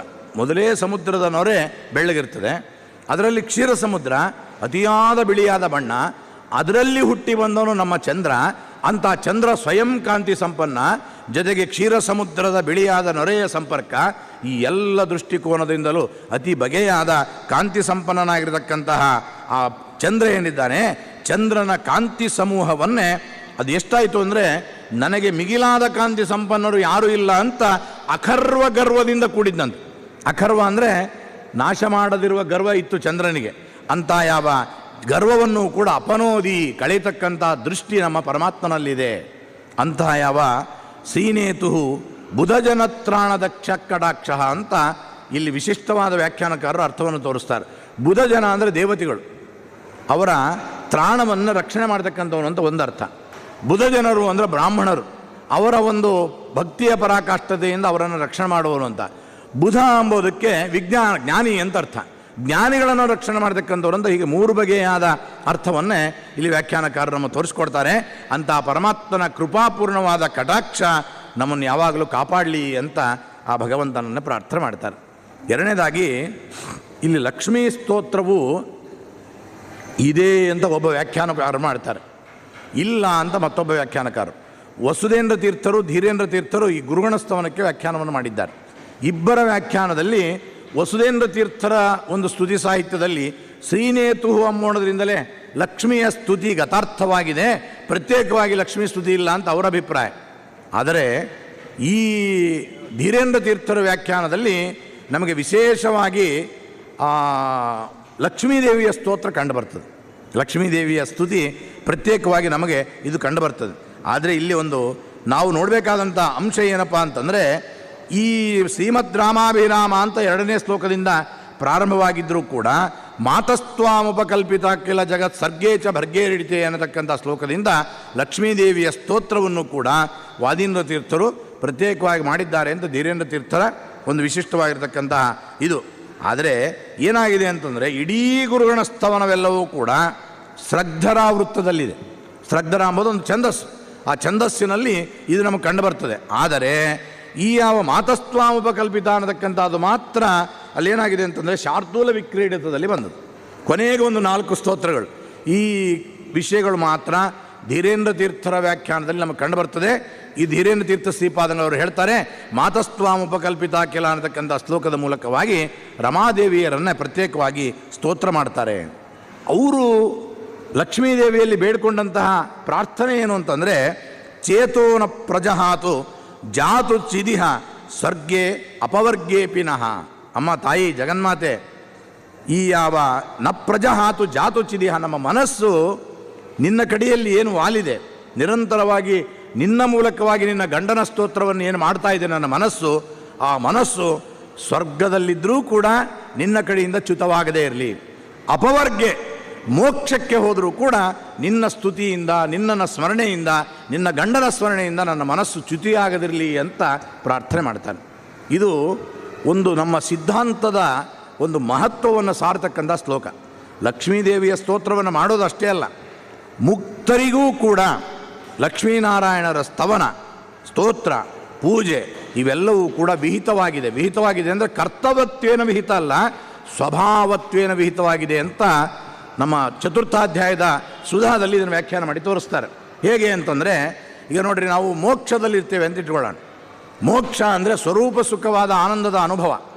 ಈ ಸ್ವರೂಪ ಸುಖದ ಅನುಭವದ ಸಂದರ್ಭದಲ್ಲಿ ನಾವು ಬೆಳಗ್ಗೆನೇ ವಿದ್ಯಾ ವೈಷ್ಣದೇವ ಇವೆಲ್ಲ ಮಾಡಲಿಲ್ಲ ಅಂದರೆ ಪಾಪ ತಾಪ ನೋಪ ಇವೆಲ್ಲವೂ ಕೂಡ ಏನೂ ಇಲ್ಲದೇ ಇದ್ದರೂ ಕೂಡ ಹಿಂದೆ ಮಾಡಿದ ಅನುಭವದ ಒಂದು ಭಾವನೆಯಿಂದ ಮನಸ್ಸಿನಲ್ಲೇನೇ ಸಕಲ ಇಷ್ಟಾರ್ಥಗಳು ಈಡೇರಿಸ್ತಾ ಇರ್ತದೆ. ಉದಾಹರಣೆಗೆ ಹೇಳೋದಾದರೆ, ದ್ರಾಕ್ಷಿ ಹಣ್ಣು ತಿನ್ನಬೇಕು ಅಂತ ಅನಿಸ್ತದೆ ಅಂದ್ಕೊಳ್ಳೋಣ, ಯಾರಿಗೆ? ಮುಕ್ತರಿಗೆ. ಆ ದ್ರಾಕ್ಷಿ ಹಣ್ಣು ಬಂದ ತಕ್ಷಣವೇ ಆ ಒಂದೇ ತಟ್ಟೆಯಿಂದ ತೊಗೊಂಡು ತಾನೇ ತಿನ್ಬಿಡಲ್ಲಂತೆ. ಅಲ್ಲಿ ಸ್ವಭಾವ ಸಿದ್ಧವಾದ ಗುಣ ಏನಂದರೆ, ಲಕ್ಷ್ಮೀನಾರಾಯಣರಿಗೆ ಇದನ್ನು ಅರ್ಪಿಸೇ ತಿನ್ನಬೇಕು ಅನ್ನೋದು ಆ ಮುಕ್ತರಲ್ಲಿಯೂ ಕೂಡ ಇರತಕ್ಕಂಥ ಸ್ವಭಾವ ಅಂತ ನಮ್ಮ ಆಚಾರ್ಯರು ಸಿದ್ಧಾಂತೀಕರಿಸಿದ್ದಾರೆ. ಆ ಸಿದ್ಧಾಂತದ ವಿಚಾರವನ್ನು ಹೇಗೆ ತೋರಿಸ್ತಾರೆ ಅಂದರೆ, ಅಮ್ಮ ತಾಯಿ ಜಗನ್ಮಾತೆ, ನಿನ್ನ ಮತ್ತು ನಿನ್ನ ಗಂಡನ ಸ್ಮರಣೆ, ನಿನ್ನ ಮತ್ತು ನಿನ್ನ ಗಂಡನ ಉಪಾಸನಾ ಕ್ರಮ, ಅವನ ಪೂಜೆ ಇತ್ಯಾದಿಗಳು ಸ್ವರ್ಗದಲ್ಲೆಲ್ಲ ಅಪವರ್ಗದಲ್ಲಿಯೂ ಕೂಡ ನನ್ನ ಮನಸ್ಸು ಬಿಡದಿರಲಿ ಅನ್ನುವಂಥದ್ರ ಮೂಲಕವಾಗಿ ಶ್ರೀಮದ್ ಆಚಾರ್ಯರ ಸಿದ್ಧಾಂತದ ರಹಸ್ಯವನ್ನೇ ನಮ್ಮ ಮುಂದೆ ವಾದೀಂದ್ರ ತೀರ್ಥರು ಇಟ್ಟು ತೋರಿಸ್ತಕ್ಕಂಥವರಾಗಿದ್ದಾರೆ. ಅದಕ್ಕೆ ಹೇಳ್ತಾರೆ, ಮಾತಃ ತಾಮ್ ಉಪಕಲ್ಪಿತ ಕಿಲ ಜಗತ್ ಸರ್ಗೆ ಅಜ ಭರ್ಗೇಡಿತೆ. ಈ ಯಾವ ಜಗತ್ತಿನ ಸೃಷ್ಟಿ, ಆ ಸೃಷ್ಟಿಯ ವಿಚಾರದಲ್ಲಿ ನಿನ್ನ ಒಂದು ಉಪಕಾರ ಎಲ್ಲರಿಗೂ ಬೇಕಾಗಿದ್ದೆ. ಪರಮಾತ್ಮನಿಗೆ ಬೇಕು ಅಂತಂದರೆ ಅವನಿಗೇನೋ ಆಗೋದಿಲ್ಲ ಬೇಕು ಅಂತ ಅರ್ಥ ಅಲ್ಲ. ನಿನ್ನ ಕರ್ತವ್ಯತ್ವೇನ ನಿನ್ನನ್ನು ಸ್ವೀಕಾರ ಮಾಡ್ತಾನೆ. ಹೇಗೆ ಅಂದರೆ ಭಗವಂತ ಸೃಷ್ಟಿ ಮಾಡುವ ಕಾಲದಲ್ಲಿ ಅಚಿತ್ ಪ್ರಕೃತಿಗಳ ಸಂಯೋಜನೆಯಿಂದ ಜಗತ್ ಸೃಷ್ಟಿ ಆಗ್ತದೆ ಅಂತ ಹೇಳ್ತಾರೆ. ಜಡವಾದದ್ದು ಚೇತನ ಪರಮಾತ್ಮ ಅವನನ್ನು ಸ್ವೀಕಾರ ಮಾಡ್ತಾನೆ.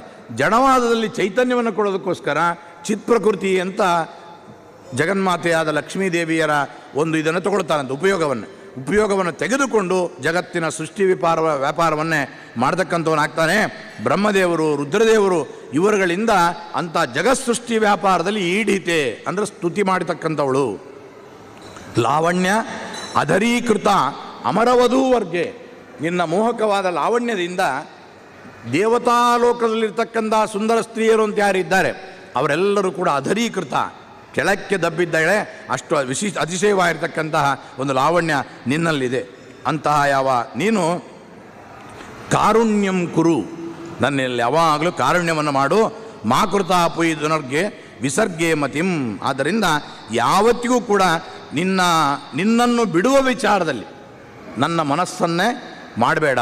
ಯಾವಾಗಲೂ ನಿನ್ನನ್ನು ಹಿಡಿಯುವ ವಿಚಾರದಲ್ಲಿ ನನ್ನ ಮನಸ್ಸನ್ನು ನೀನು ವಿಶೇಷವಾಗಿ ಮಾಡು ಅಂತನ್ನುವ ರೀತಿಯಲ್ಲಿ ಪ್ರಾರ್ಥನೆ ಮಾಡತಕ್ಕಂಥವರಾಗಿದ್ದಾರೆ.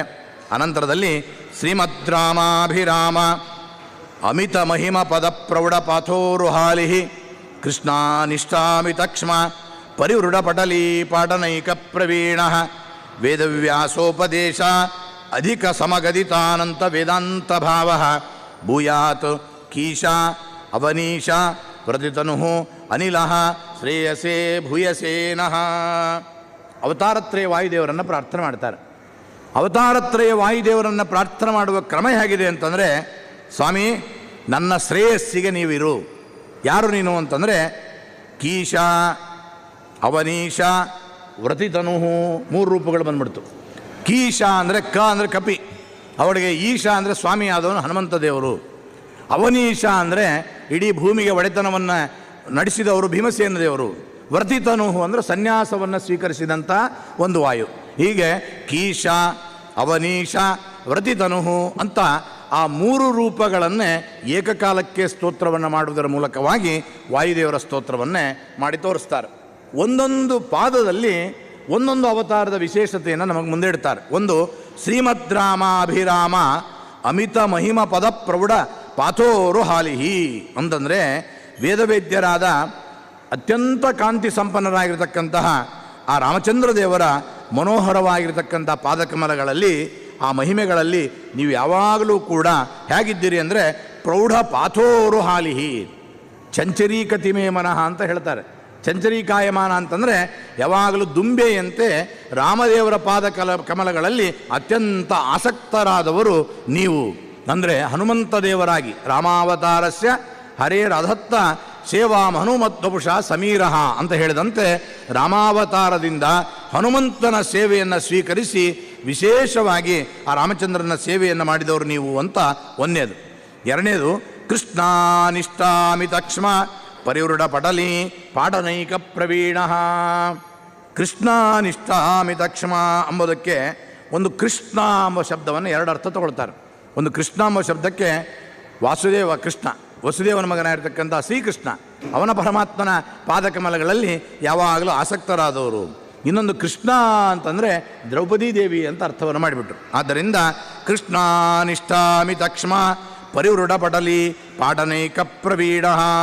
ಕೃಷ್ಣ ಅಂದರೆ ಭಗವಂತನಾದ ವಾಸುದೇವ, ಇನ್ನೊಂದು ದ್ರೌಪದಿಯವರು. ಅವರ ಅನಿಷ್ಟ ಅಹಿತಗಳಾಗಿರ್ತಕ್ಕಂಥ ಯಾವ ಅಸಂಖ್ಯ ಶತ್ರು ಸಮೂಹ ಇದ್ರಲ್ಲ ಅವ್ರನ್ನೆಲ್ಲರನ್ನೂ ಕೂಡ ನಾಶ ಮಾಡೋದರಲ್ಲಿ ಸಮರ್ಥನಾದವನು ನೀನು. ಕೃಷ್ಣ ಪರಮಾತ್ಮನಿಗೆ ಅಹಿತರಾಗಿರ್ತಕ್ಕಂಥ ದೈತ್ಯರನ್ನು ನಾಶ ಮಾಡಿದ್ದೀಯಾ. ಅದೇ ರೀತಿಯಾಗಿ ಕೃಷ್ಣ ಶಬ್ದ ವಾಚ್ಯಳಾದ ದ್ರೌಪದಿ ದೇವಿಯರಿಗೆ ವಿರುದ್ಧರಾಗಿರ್ತಕ್ಕಂಥ ದೈತ್ಯರು ಅಂತ ಯಾರಿದ್ದರು ಅವರೆಲ್ಲರನ್ನೂ ಕೂಡ ನಾಶ ಮಾಡಿರ್ತಕ್ಕಂಥವನಾಗಿದ್ದಿ. ಇದು ಭೀಮಾವತಾರದಿಂದ ಮಾಡಿದ ಅದ್ಭುತವಾದ ವ್ಯಾಪಾರ.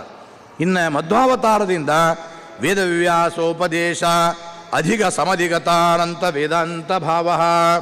ವೇದವ್ಯಾಸ ದೇವರ ವಿಶೇಷವಾದ ಒಂದು ಉಪದೇಶದಿಂದ ವೇದಾರ್ಥ ನಿರ್ಣಾಯಕವಾಗಿರ್ತಕ್ಕಂಥ ಬ್ರಹ್ಮಮೀಮಾಂಸಾ ಶಾಸ್ತ್ರಗಳನ್ನೇ ರಚಿಸಿದಂತಹ ಆ ವೇದವ್ಯಾಸ ದೇವರಿದ್ದಾರೆ. ಅವರ ಒಂದು ಉಪದೇಶಾಮೃತದಿಂದ ಅನಂತ ವೇದೋಪನಿಷತ್ತು ನಿರ್ಣಾಯಕವಾಗಿರ್ತಕ್ಕಂಥ ಬ್ರಹ್ಮಸೂತ್ರಗಳ ಭಾವವನ್ನು ಚೆನ್ನಾಗಿ ತಿಳಿದು ನೀವು ಭಾಷ್ಯ ಅನ್ನತಕ್ಕಂಥ ದೊಡ್ಡ ಅಮೃತವನ್ನೇ ನಮಗೆ ಕೊಟ್ಟಿದ್ದೀರಿ ಅಂತ ಕೀಶ, ಅವನೀಶ, ವ್ರತಿತನು ಎಂಬುದಾಗಿ 3 ರೂಪಗಳನ್ನು ಸ್ವೀಕರಿಸಿದಂತಹ ವಾಯುದೇವರು ನಮ್ಮನ್ನು ಯಾವಾಗಲೂ ಕಾಪಾಡಲಿ ಅಂತ ವಾಯುದೇವರನ್ನು ಸ್ತೋತ್ರ ಮಾಡ್ತಾ ಇದ್ದಾರೆ. ಇನ್ನೇ ಅನಂತರದಲ್ಲಿ ಬಂದಂತಹ ಸ್ತೋತ್ರ ಯಾವುದಪ್ಪ ಅಂದರೆ ಪ್ರತ್ಯೇಕವಾಗಿ ಮಧ್ವಾಚಾರ್ಯರ ಸ್ತೋತ್ರವನ್ನು ಮಾಡ್ತಾರೆ. ಅವತಾರತ್ರಯವನ್ನು ಸ್ವೀಕರಿಸಿದ ಕಾರಣದಿಂದ 3 ಅವತಾರಗಳಲ್ಲೂ ಕೂಡ ಪ್ರಾರ್ಥನೆ ವಾಯುದೇವರದ್ದು. ಎರಡನೇದು ತಮ್ಮ ಪರಂಪರೆಯ ಮೂಲ ಗುರುಗಳು ಮಧ್ವಾಚಾರ್ಯರು, ಅವರನ್ನು ಪ್ರಾರ್ಥನೆ ಮಾಡಬೇಕಾದದ್ದು ಕರ್ತವ್ಯ ಎಂಬುದಾಗಿ ತಿಳಿದು ವಿಶೇಷವಾಗಿ ಪ್ರತ್ಯೇಕವಾದ ಒಂದು ಶ್ಲೋಕದಿಂದ ಮಧ್ವಾಚಾರ್ಯರ ಸ್ತೋತ್ರವನ್ನು ಮಾಡ್ತಾರೆ. ಏನದು ಅಂದರೆ ಉದ್ವೇಲ ವ್ಯಾಸತಂತ್ರ ವ್ಯವಸಿತ ನಿಖಿಲಾಭಿಜ್ಞ ಹೃದಯ ಅನವದ್ಯ ಅನಂತತ್ರಯ್ಯಂತ ಭಾವ ಪ್ರಕಟನ ಘಟನಾ ಸರ್ವತಂತ್ರ ಸ್ವತಂತ್ರೇ ಸಂವರ್ಣೆ ಮಂತ್ರವರ್ಣೆ ಅನಿತರ ವಿಷಯಸ್ಪರ್ಶಿಭಿ ಪಾವಮಾನೆ ರೂಪೇ ಲೋಕೈಕದೀಪೆ ಪ್ರಸರತು ಹೃದಯಂ ಮಾಮಕಂ ಮಧ್ವನಾಮ್ನಿ. ಮಾಮಕಂ ಅಂದರೆ ನನ್ನದೇನಿದೆ ಅಂತ ಯಾವ ಅವರ ವಾಯುದೇವರ ಒಂದು ವಿಶಿಷ್ಟವಾಗಿರತಕ್ಕಂಥ ಅವತಾರದಲ್ಲಿ ನನ್ನ ಮನಸ್ಸು, ಮಧ್ವಾಚಾರ್ಯರಲ್ಲಿ ನನ್ನ ಮನಸ್ಸು ಯಾವಾಗಲೂ ಕೂಡ ನೆಲೆಗೊಳ್ಳಲಿ ಎಂಬುದಾಗಿ ಪ್ರಾರ್ಥನೆ ಮಾಡ್ತಾರೆ. ಆ ವಾಯುದೇವರು ಎಂಥವರು? ಮಧ್ವರೂಪಿಯಾದ ವಾಯುದೇವರು ಅಂತಂದರೆ ಹೇಳ್ತಾರೆ, ಉದ್ವೇಲ ವ್ಯಾಸತಂತ್ರ ವ್ಯವಸಿತ ನಿಖಿಲಾಭಿಜ್ಞ ಹೃದಯ ಅನವದ್ಯ ಅಂತಂದರೆ ಉದ್ವೇಲ ಸೀಮಾತೀತವಾಗಿದೆ. ನಮ್ಮೆಲ್ಲರ ಬುದ್ಧಿಗೆ ಒಂದು ದಂಡೆ ಅಂತಿದೆ, ಒಂದು ಬಾರ್ಡರ್ ಅಂತಿದೆ. ಆದರೆ ವೇದವ್ಯಾಸ ದೇವರು ರಚಿಸಿದ ಬ್ರಹ್ಮಮೀಮಾಂಸಾ ಶಾಸ್ತ್ರಗಳನ್ನೇ ತಿಳಿಯುವ ವಿಚಾರದಲ್ಲಿರ್ತಕ್ಕ ಶ್ರೀಮದ್ ಆಚಾರ್ಯರ ಜ್ಞಾನ ಉದ್ವೇಲವಾಗಿದೆ, ಅಂದರೆ ಸೀಮಾ ಮೀರಿ ನಿಂತುಕೊಂಡಿದೆ ಅನ್ನತಕ್ಕಂಥ ರೀತಿಯಲ್ಲಿ ಹೇಳ್ತಾರೆ. ಅಂತಹ ಯಾವ ಅನೇಕ ಪ್ರಮೇಯಗಳನ್ನೇ ಅರಿತು ವಿಶಿಷ್ಟವಾಗಿರ್ತಕ್ಕಂಥ ಉಪನಿಷತ್ತುಗಳ ಅಭಿಪ್ರಾಯವನ್ನೇ ಚೆನ್ನಾಗಿ ಹೊರಗೆ ಹಾಕ್ತಕ್ಕಂಥವರಾಗಿದ್ದೀರಿ. ಅಷ್ಟೇ ಅಲ್ಲ, ಎಲ್ಲ ಶಾಸ್ತ್ರಗಳಲ್ಲಿ, ಎಲ್ಲ ಸಿದ್ಧಾಂತದ ವಿಚಾರಗಳಲ್ಲಿ ಯಾರ ಅಪೇಕ್ಷೆ ಇಲ್ಲದಲೇ ಆ ವಿಶಿಷ್ಟವಾದ ತತ್ವಜ್ಞಾನವನ್ನೇ ಪಡೆದವರು. ಅಷ್ಟೇ ಅಲ್ಲ, ಪ್ರತ್ಯೇಕವಾದ ಬಳಿತ್ಥಾದಿ ಮಂತ್ರಗಳಿಂದ ಸ್ತುತ್ಯರಾಗಿರ್ತಕ್ಕಂಥವ್ರು. ಅದನ್ನೇ ಪ್ರತ್ಯೇಕವಾಗಿ ಒಂದು ಮಾತಿನಿಂದ ಇಲ್ಲಿ ವಾದೀಂದ್ರ ತೀರ್ಥರು ಹೇಳ್ತಾರೆ, ಸಂವರ್ಣೇಯ ಮಂತ್ರವರ್ಣೈರ್ ಅನಿತರ ವಿಷಯ ಸ್ಪರ್ಶಿಭಿ ಪಾವಮಾನೆ. ಅನೇಕ ಮಂತ್ರಗಳಿಂದ ಪ್ರತಿಪಾದ್ಯರಾಗಿರ್ತಕ್ಕಂತಹ ಪವಮಾನೆ ಅಂದರೆ ವಾಯುದೇವರಿಗೆ ಸಂಬಂಧಿತವಾಗಿರ್ತಕ್ಕಂಥ ರೂಪೇ ಮಧ್ವನಾಮ್ನಿ ರೂಪೇ ಮಮ ಹೃದಯಂ ಪ್ರಸರತು. ಯಾವಾಗಲೂ ನನ್ನ ಮನಸ್ಸು ಅವರಲ್ಲಿ ಲೀನವಾಗಲಿ. ಆಚಾರ್ಯ ಮಧ್ವರ ಒಂದು ಪಾದಕಮರಗಳಲ್ಲಿ ನನ್ನ ಮನಸ್ಸು ಯಾವಾಗಲೂ ಸೇರಿಕೊಳ್ಳಿ. ನಿರಂತರವಾಗಿ ಮಧ್ವಾಚಾರ್ಯರ ಸ್ತೋತ್ರವನ್ನು ಮಾಡುವ ಒಂದು ವಿಶಿಷ್ಟವಾದ ಶಕ್ತಿ ಆ ಭಗವಂತನನ್ನು ಕೊಳ್ಳಿ ಎಂಬುದಾಗಿ ಪ್ರಾರ್ಥನೆ ಮಾಡಿಕೊಂಡು ಅನಂತರದಲ್ಲಿ ಕ್ರಮಪ್ರಾಪ್ತವಾದ ಟೀಕಾಚಾರ್ಯರ ಸ್ತೋತ್ರವನ್ನು ಮಾಡ್ತಾರೆ. ಅವರು ಹೇಳ್ತಾರೆ, ವಿಜ್ಞಾನೋದರ್ಕ ತರ್ಕ ಪ್ರತಿಪದ ಮಧುರೋದಾರ ಸಂದರ್ಭ ಗರ್ಭ ಪ್ರೌಢ ಅನೇಕ ಪ್ರಬಂಧ ಪ್ರಕಟಿತ ಭಗವತ್ಪಾದ ಭಾಷ್ಯಾದಿಭಾವ ಮಿಥ್ಯಾವಾದಾಪವಾದ ಪ್ರಕುಪಿತ ವಿಮತಧ್ವಾಂತ ಸಂತಾನ ಭಾನುರ್ಜೀಯಾತ್ ಅನ್ಯೈರಜಯ್ಯ ತ್ರಿಭುವನ ವಿದಿತಾಶ್ಚರ್ಯಚರ್ಯೋ ಜಯಾರ್ಯ.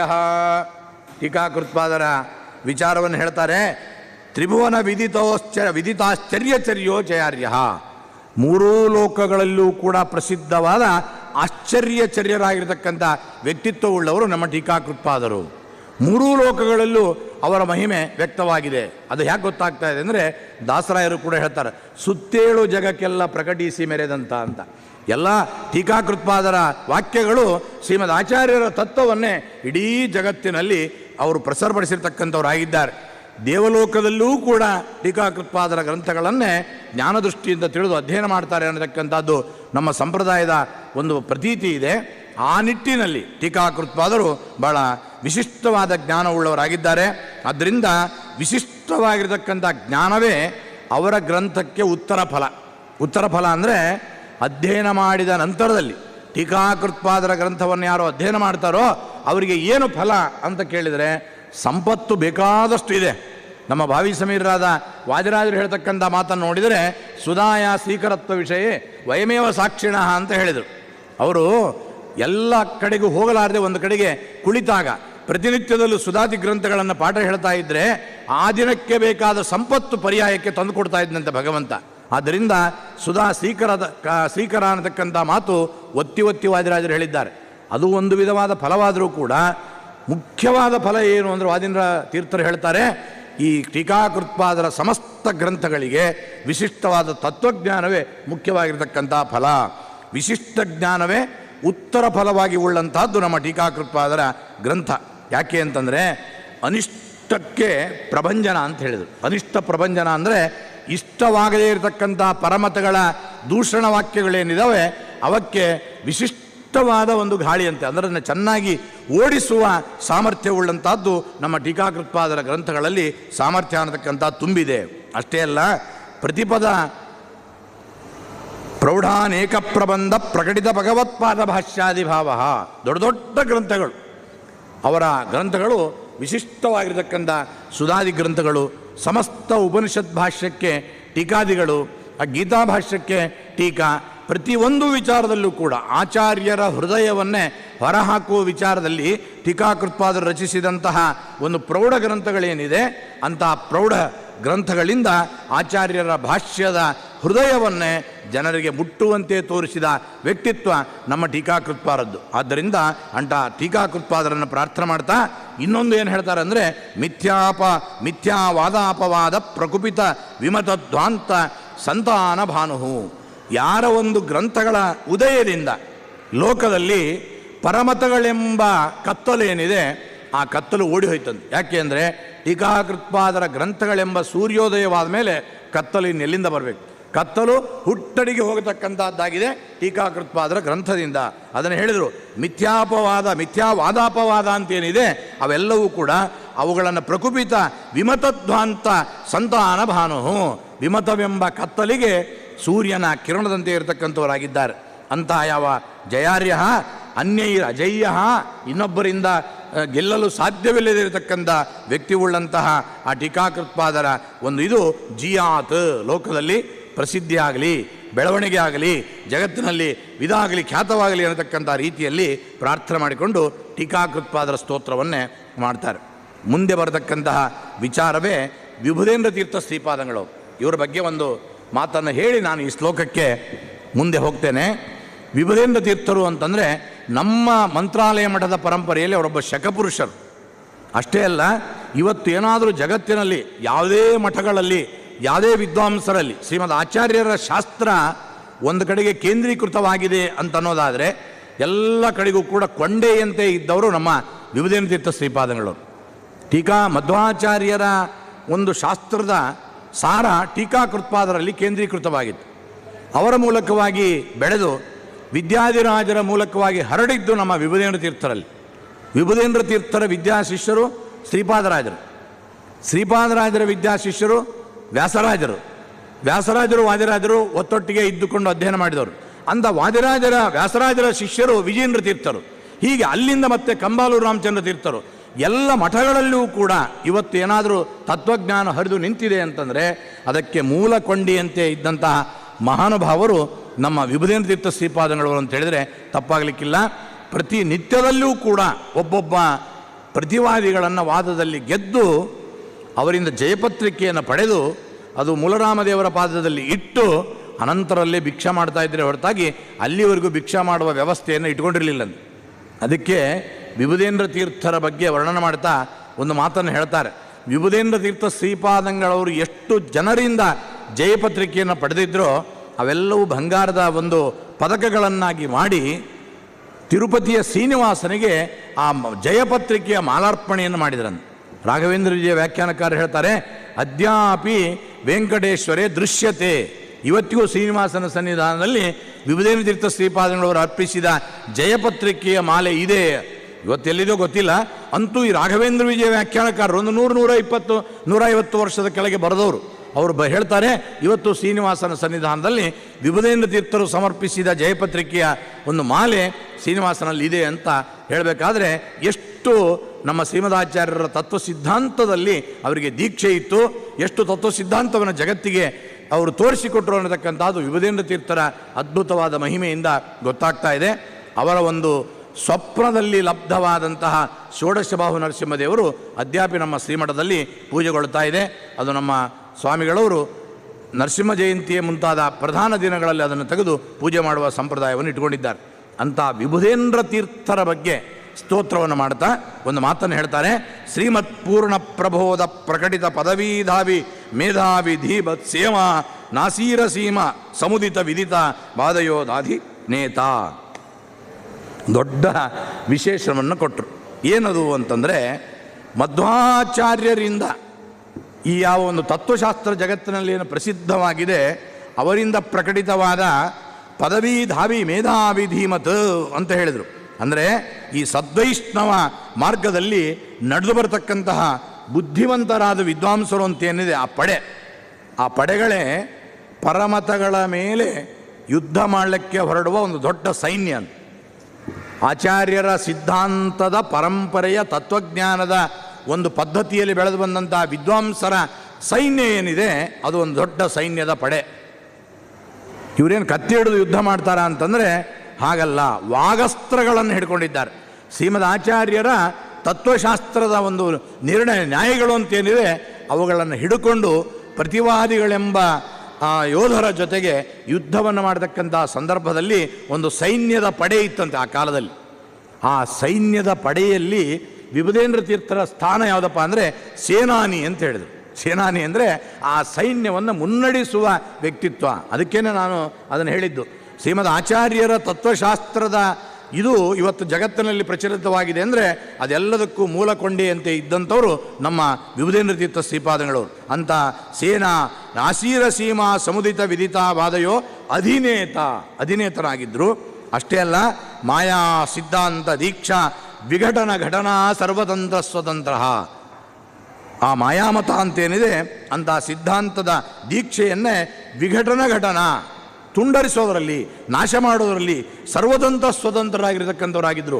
ಎಲ್ಲ ಶಾಸ್ತ್ರದಲ್ಲೂ ವಿಶಿಷ್ಟವಾದ ಪಾಂಡಿತ್ಯವನ್ನು ಪಡ್ಕೊಂಡವರು ನಮ್ಮ ವಿಭುಧೇಂದ್ರ ತೀರ್ಥರು. ಅಂತ ಶ್ರೀರಾಮ ವ್ಯಾಸದಾಸಃ ರಾಮ ವೇದವ್ಯಾಸದೇವರಿಗೆ ಅತ್ಯಂತ ಪ್ರಿಯರಾಗಿರ್ತಕ್ಕಂತಹ ವಿಭುಧೇಂದ್ರ ಸಂಯಮೀಂದ್ರ ವಿಭುಧೇಂದ್ರ ತೀರ್ಥರೆಂಬ ಜ್ಞಾನಿಶ್ರೇಷ್ಠರು ಸನ್ಯಾಸಿ ಶ್ರೇಷ್ಠರು ವಿಲಸತಿ ಲೋಕದಲ್ಲಿ ಪ್ರಸಿದ್ಧರಾಗಿದ್ದಾರೆ ಅಂತ ವಿಭುಧೇಂದ್ರ ತೀರ್ಥ ಶ್ರೀಪಾದಂಗಳವರನ್ನೇ ವರ್ಣನೆ ಮಾಡ್ತಾರೆ. ನಂತರದಲ್ಲಿ ಬಂದವರೇ ವ್ಯಾಸರಾಜರು. ಇವತ್ತು ನಾವು ವ್ಯಾಸರಾಜರ ಉಪಕಾರವನ್ನೇ ಮಾಧ್ವರು ಸ್ಮರಣೆ ಮಾಡಲಿಲ್ಲ ಅಂತಂದರೆ ಕೃತಜ್ಞರು ಅಂತಲೇ ಅರ್ಥ. ಯಾಕೆ ಅಂದರೆ ಆ ಕಾಲದಲ್ಲಿ ಪ್ರಸಿದ್ಧವಾಗಿರ್ತಕ್ಕಂಥ ಪರಮತದವರು ಏನಾದರೂ ನಾವು ಹಾಗೆ ವ್ಯಾಸರಾಜರು ಬಿಟ್ಟುಬಿಟ್ಟಿದ್ರೆ ಅಂತಂದರೆ ಇವತ್ತು ಮಾಧ್ವರು ಅಂತ ಹೇಳಿಕೊಳ್ಳೋಕ್ಕೂ ಆಗದೆ ಇರತಕ್ಕಂಥ ಪರಿಸ್ಥಿತಿ ಇತ್ತು. ಅಂತಹ ಒಂದು ವಿಶಿಷ್ಟ ಸ್ಥಾನವನ್ನೇ ತಂದುಕೊಟ್ಟವರು ವ್ಯಾಸರಾಜರು. ಅಂಥ ವ್ಯಾಸರಾಜರ ಬಗ್ಗೆ ಬಹಳ ಅದ್ಭುತವಾದ ಮಾತನ್ನೇ ಆಡ್ತಾರೆ. ಏನು ಹೇಳಿದರು ಅಂದರೆ, ಮಾಯಾ ತಂತ್ರಾಮರಾರಿ ಸ್ಮಯಮಪನಯತೋ ಮಧ್ವ ಸಿದ್ಧಾಂತ ನಾಮ್ನೋ ನೇತ್ರಾಣಿ ವತ್ರಯೋಪಿ ತ್ರಿಜಗತಿ ನೃಹರೇರಿಂಧತೆ ಯತ್ಪ್ರಬಂಧ ಯದ್ವಾಕ್ ಅದ್ವೈತ ವಿದ್ಯಾಚಲ ಕುಲಕುಲಿಶ ಪ್ರೌಢಿಂ ಆಢೌಕತೆ ಸಹ ಶ್ರೇಯೋ ಭೂಯೋ ವಿದದ್ಯ ಸುಮಹಿತ ಮಹಿಮಾ ಸಂಪ್ರತಿ ವ್ಯಾಸರಾಜ. ವ್ಯಾಸರಾಜರು ಎಂಥವರು ಅಂತಂದಾಗ ಅವರ ಬಗ್ಗೆ ಆಮೇಲೆ ಹೇಳ್ತಾ ಮೊದಲು ಅವರ ಗ್ರಂಥಗಳ ಬಗ್ಗೆ ಹೇಳ್ತಾರೆ. ವ್ಯಾಸರಾಜರು ಅನೇಕ ಗ್ರಂಥಗಳನ್ನು ರಚನೆ ಮಾಡಿದ್ದಾರೆ. ಅದರಲ್ಲಿ ಪ್ರಸಿದ್ಧವಾದ ಗ್ರಂಥಗಳು ಅಂದರೆ ವ್ಯಾಸತ್ರಯಗಳು ಅಂತ. ವ್ಯಾಸತ್ರಯಗಳು ಅಂದರೆ ಒಂದು ತರ್ಕದಾಂಡವ, ನ್ಯಾಯಾಮೃತ, ಚಂದ್ರಿಕಾ ಅಂತ. ಈ ಮೂರು ಗ್ರಂಥಗಳೇನಿದೆ ಅವು ವಿದ್ವಾಂಸರಲ್ಲಿ ವಿಶಿಷ್ಟವಾದ ಸ್ಥಾನವನ್ನು ಕೊಡ್ತಕ್ಕಂಥದ್ದು. ಸುಧಾಧ್ಯಯನ ಮಾಡಿದ್ದರಿಂದ ಅವನು ವಿದ್ವಾಂಸನಾಗ್ತಾನೆ. ಆಚಾರ್ಯರ ತತ್ವಶಾಸ್ತ್ರವನ್ನೇ ಸುಲಲಿತವಾಗಿ ಜಗತ್ತಿಗೆ ಸಾರುವ ಯೋಗ್ಯತೆಯನ್ನು ಪಡಿತಾನೆ. ವ್ಯಾಸತ್ರಯವನ್ನು ಓದಿದವನು ಪರಮತವನ್ನು ನಿರಾಕರಣೆ ಮಾಡುವ ಶಕ್ತಿಯನ್ನು ಪಡಿತಾನೆ. ಇದು ವ್ಯಾಸತ್ರಯರ ಗ್ರಂಥದ ಅದ್ಭುತವಾದ ಮಹತ್ವ. ಆದ್ದರಿಂದ ಸಾಧಾರಣ ವಿದ್ವಾಂಸ ಸುಧಾಮಂಗಳವನ್ನು ಮಾಡಿಬಿಡ್ಬೋದು, ಸುಧಾಧ್ಯಯನವನ್ನು ಮಾಡಿಬಿಡ್ಬೋದು. ಆ ಸುಧಾಧ್ಯಯನದ ಜೊತೆಗೆ ವ್ಯಾಸತ್ರಯಗಳನ್ನು ಅಧ್ಯಯನ ಮಾಡಿ ಅದರ ಮೇಲೆ ವಾದ ವಿವಾದ ಮಾಡಿ ಅದರ ಪಾಠವನ್ನು ಹೇಳುವ ಶಕ್ತಿ ಇದೆ ಅಂತಂದರೆ ಅವರು ವಿದ್ವಾಂಸರಲ್ಲಿ ಶ್ರೇಷ್ಠರು ಅಂತ ನಮ್ಮ ಮಾಧ್ವ ಪರಂಪರೆಯಲ್ಲಿ ಗಣಿತವಾಗಿದೆ. ಇಂಥ ವಿಶಿಷ್ಟವಾದ ಒಂದು ಸ್ಥಾನವನ್ನು ಪಡೆದಿದೆ ನಮ್ಮ ವ್ಯಾಸರಾಜರ ಮೂರು ಗ್ರಂಥಗಳು. ಈ ಮೂರು ಗ್ರಂಥಗಳು ಏನು ಅಂತಂದಾಗ ಹೇಳ್ತಾರೆ, ಮಾಯಾತಂತ್ರ ಅಮರಾರಿ. ಮಾಯಾತಂತ್ರ ಅಂದರೆ ಮಾಯಾಮತ. ಮಾಯಾಮತವೆಂಬ ಅಮರಾರಿ ಅಂದರೆ ಹಿರಣ್ಯಕಶಿಪು. ಮಾಯಾತಂತ್ರ ಅಮರಾರಿ ಸ್ಮಯಂ ಅಪನಯತಃ. ಸ್ಮಯ ಅಂತಂದರೆ ಗರ್ವ. ಆ ಗರ್ವವನ್ನು ಅಪನಯತಃ ಖಂಡನ ಮಾಡತಕ್ಕಂಥ ವಿಚಾರದಲ್ಲಿ ಅಪನಯತಃ ಮಧ್ವ ಸಿದ್ಧಾಂತ ನಾಮ್ನಃ ನೃಹರೇ. ಮಧ್ವ ಸಿದ್ಧಾಂತವೆಂಬ ನರಸಿಂಹದೇವರು ಅಂದರು. ನರಸಿಂಹದೇವರು ಅಂದರೆ ಸಾಮಾನ್ಯರಲ್ಲ. ಎಲ್ಲಿ ಯಾವ ಕ್ಷಣದಲ್ಲೇ ಬೇಕಾದರೂ ಹುಟ್ಟಿ ಬರಬಲ್ಲೆ ಎಂಬುವಂತಹ ನಿಯಮವನ್ನು ಜಗತ್ತಿಗೆ ಸಾರುವುದರ ಮೂಲಕವಾಗಿ ಕಂಬದಿಂದ ಉತ್ಪನ್ನರಾಗಿ ಬಂದು ಆ ಹಿರಣ್ಯಕಶಿಪುವನ್ನು ಸಂಹಾರ ಮಾಡಿದರು.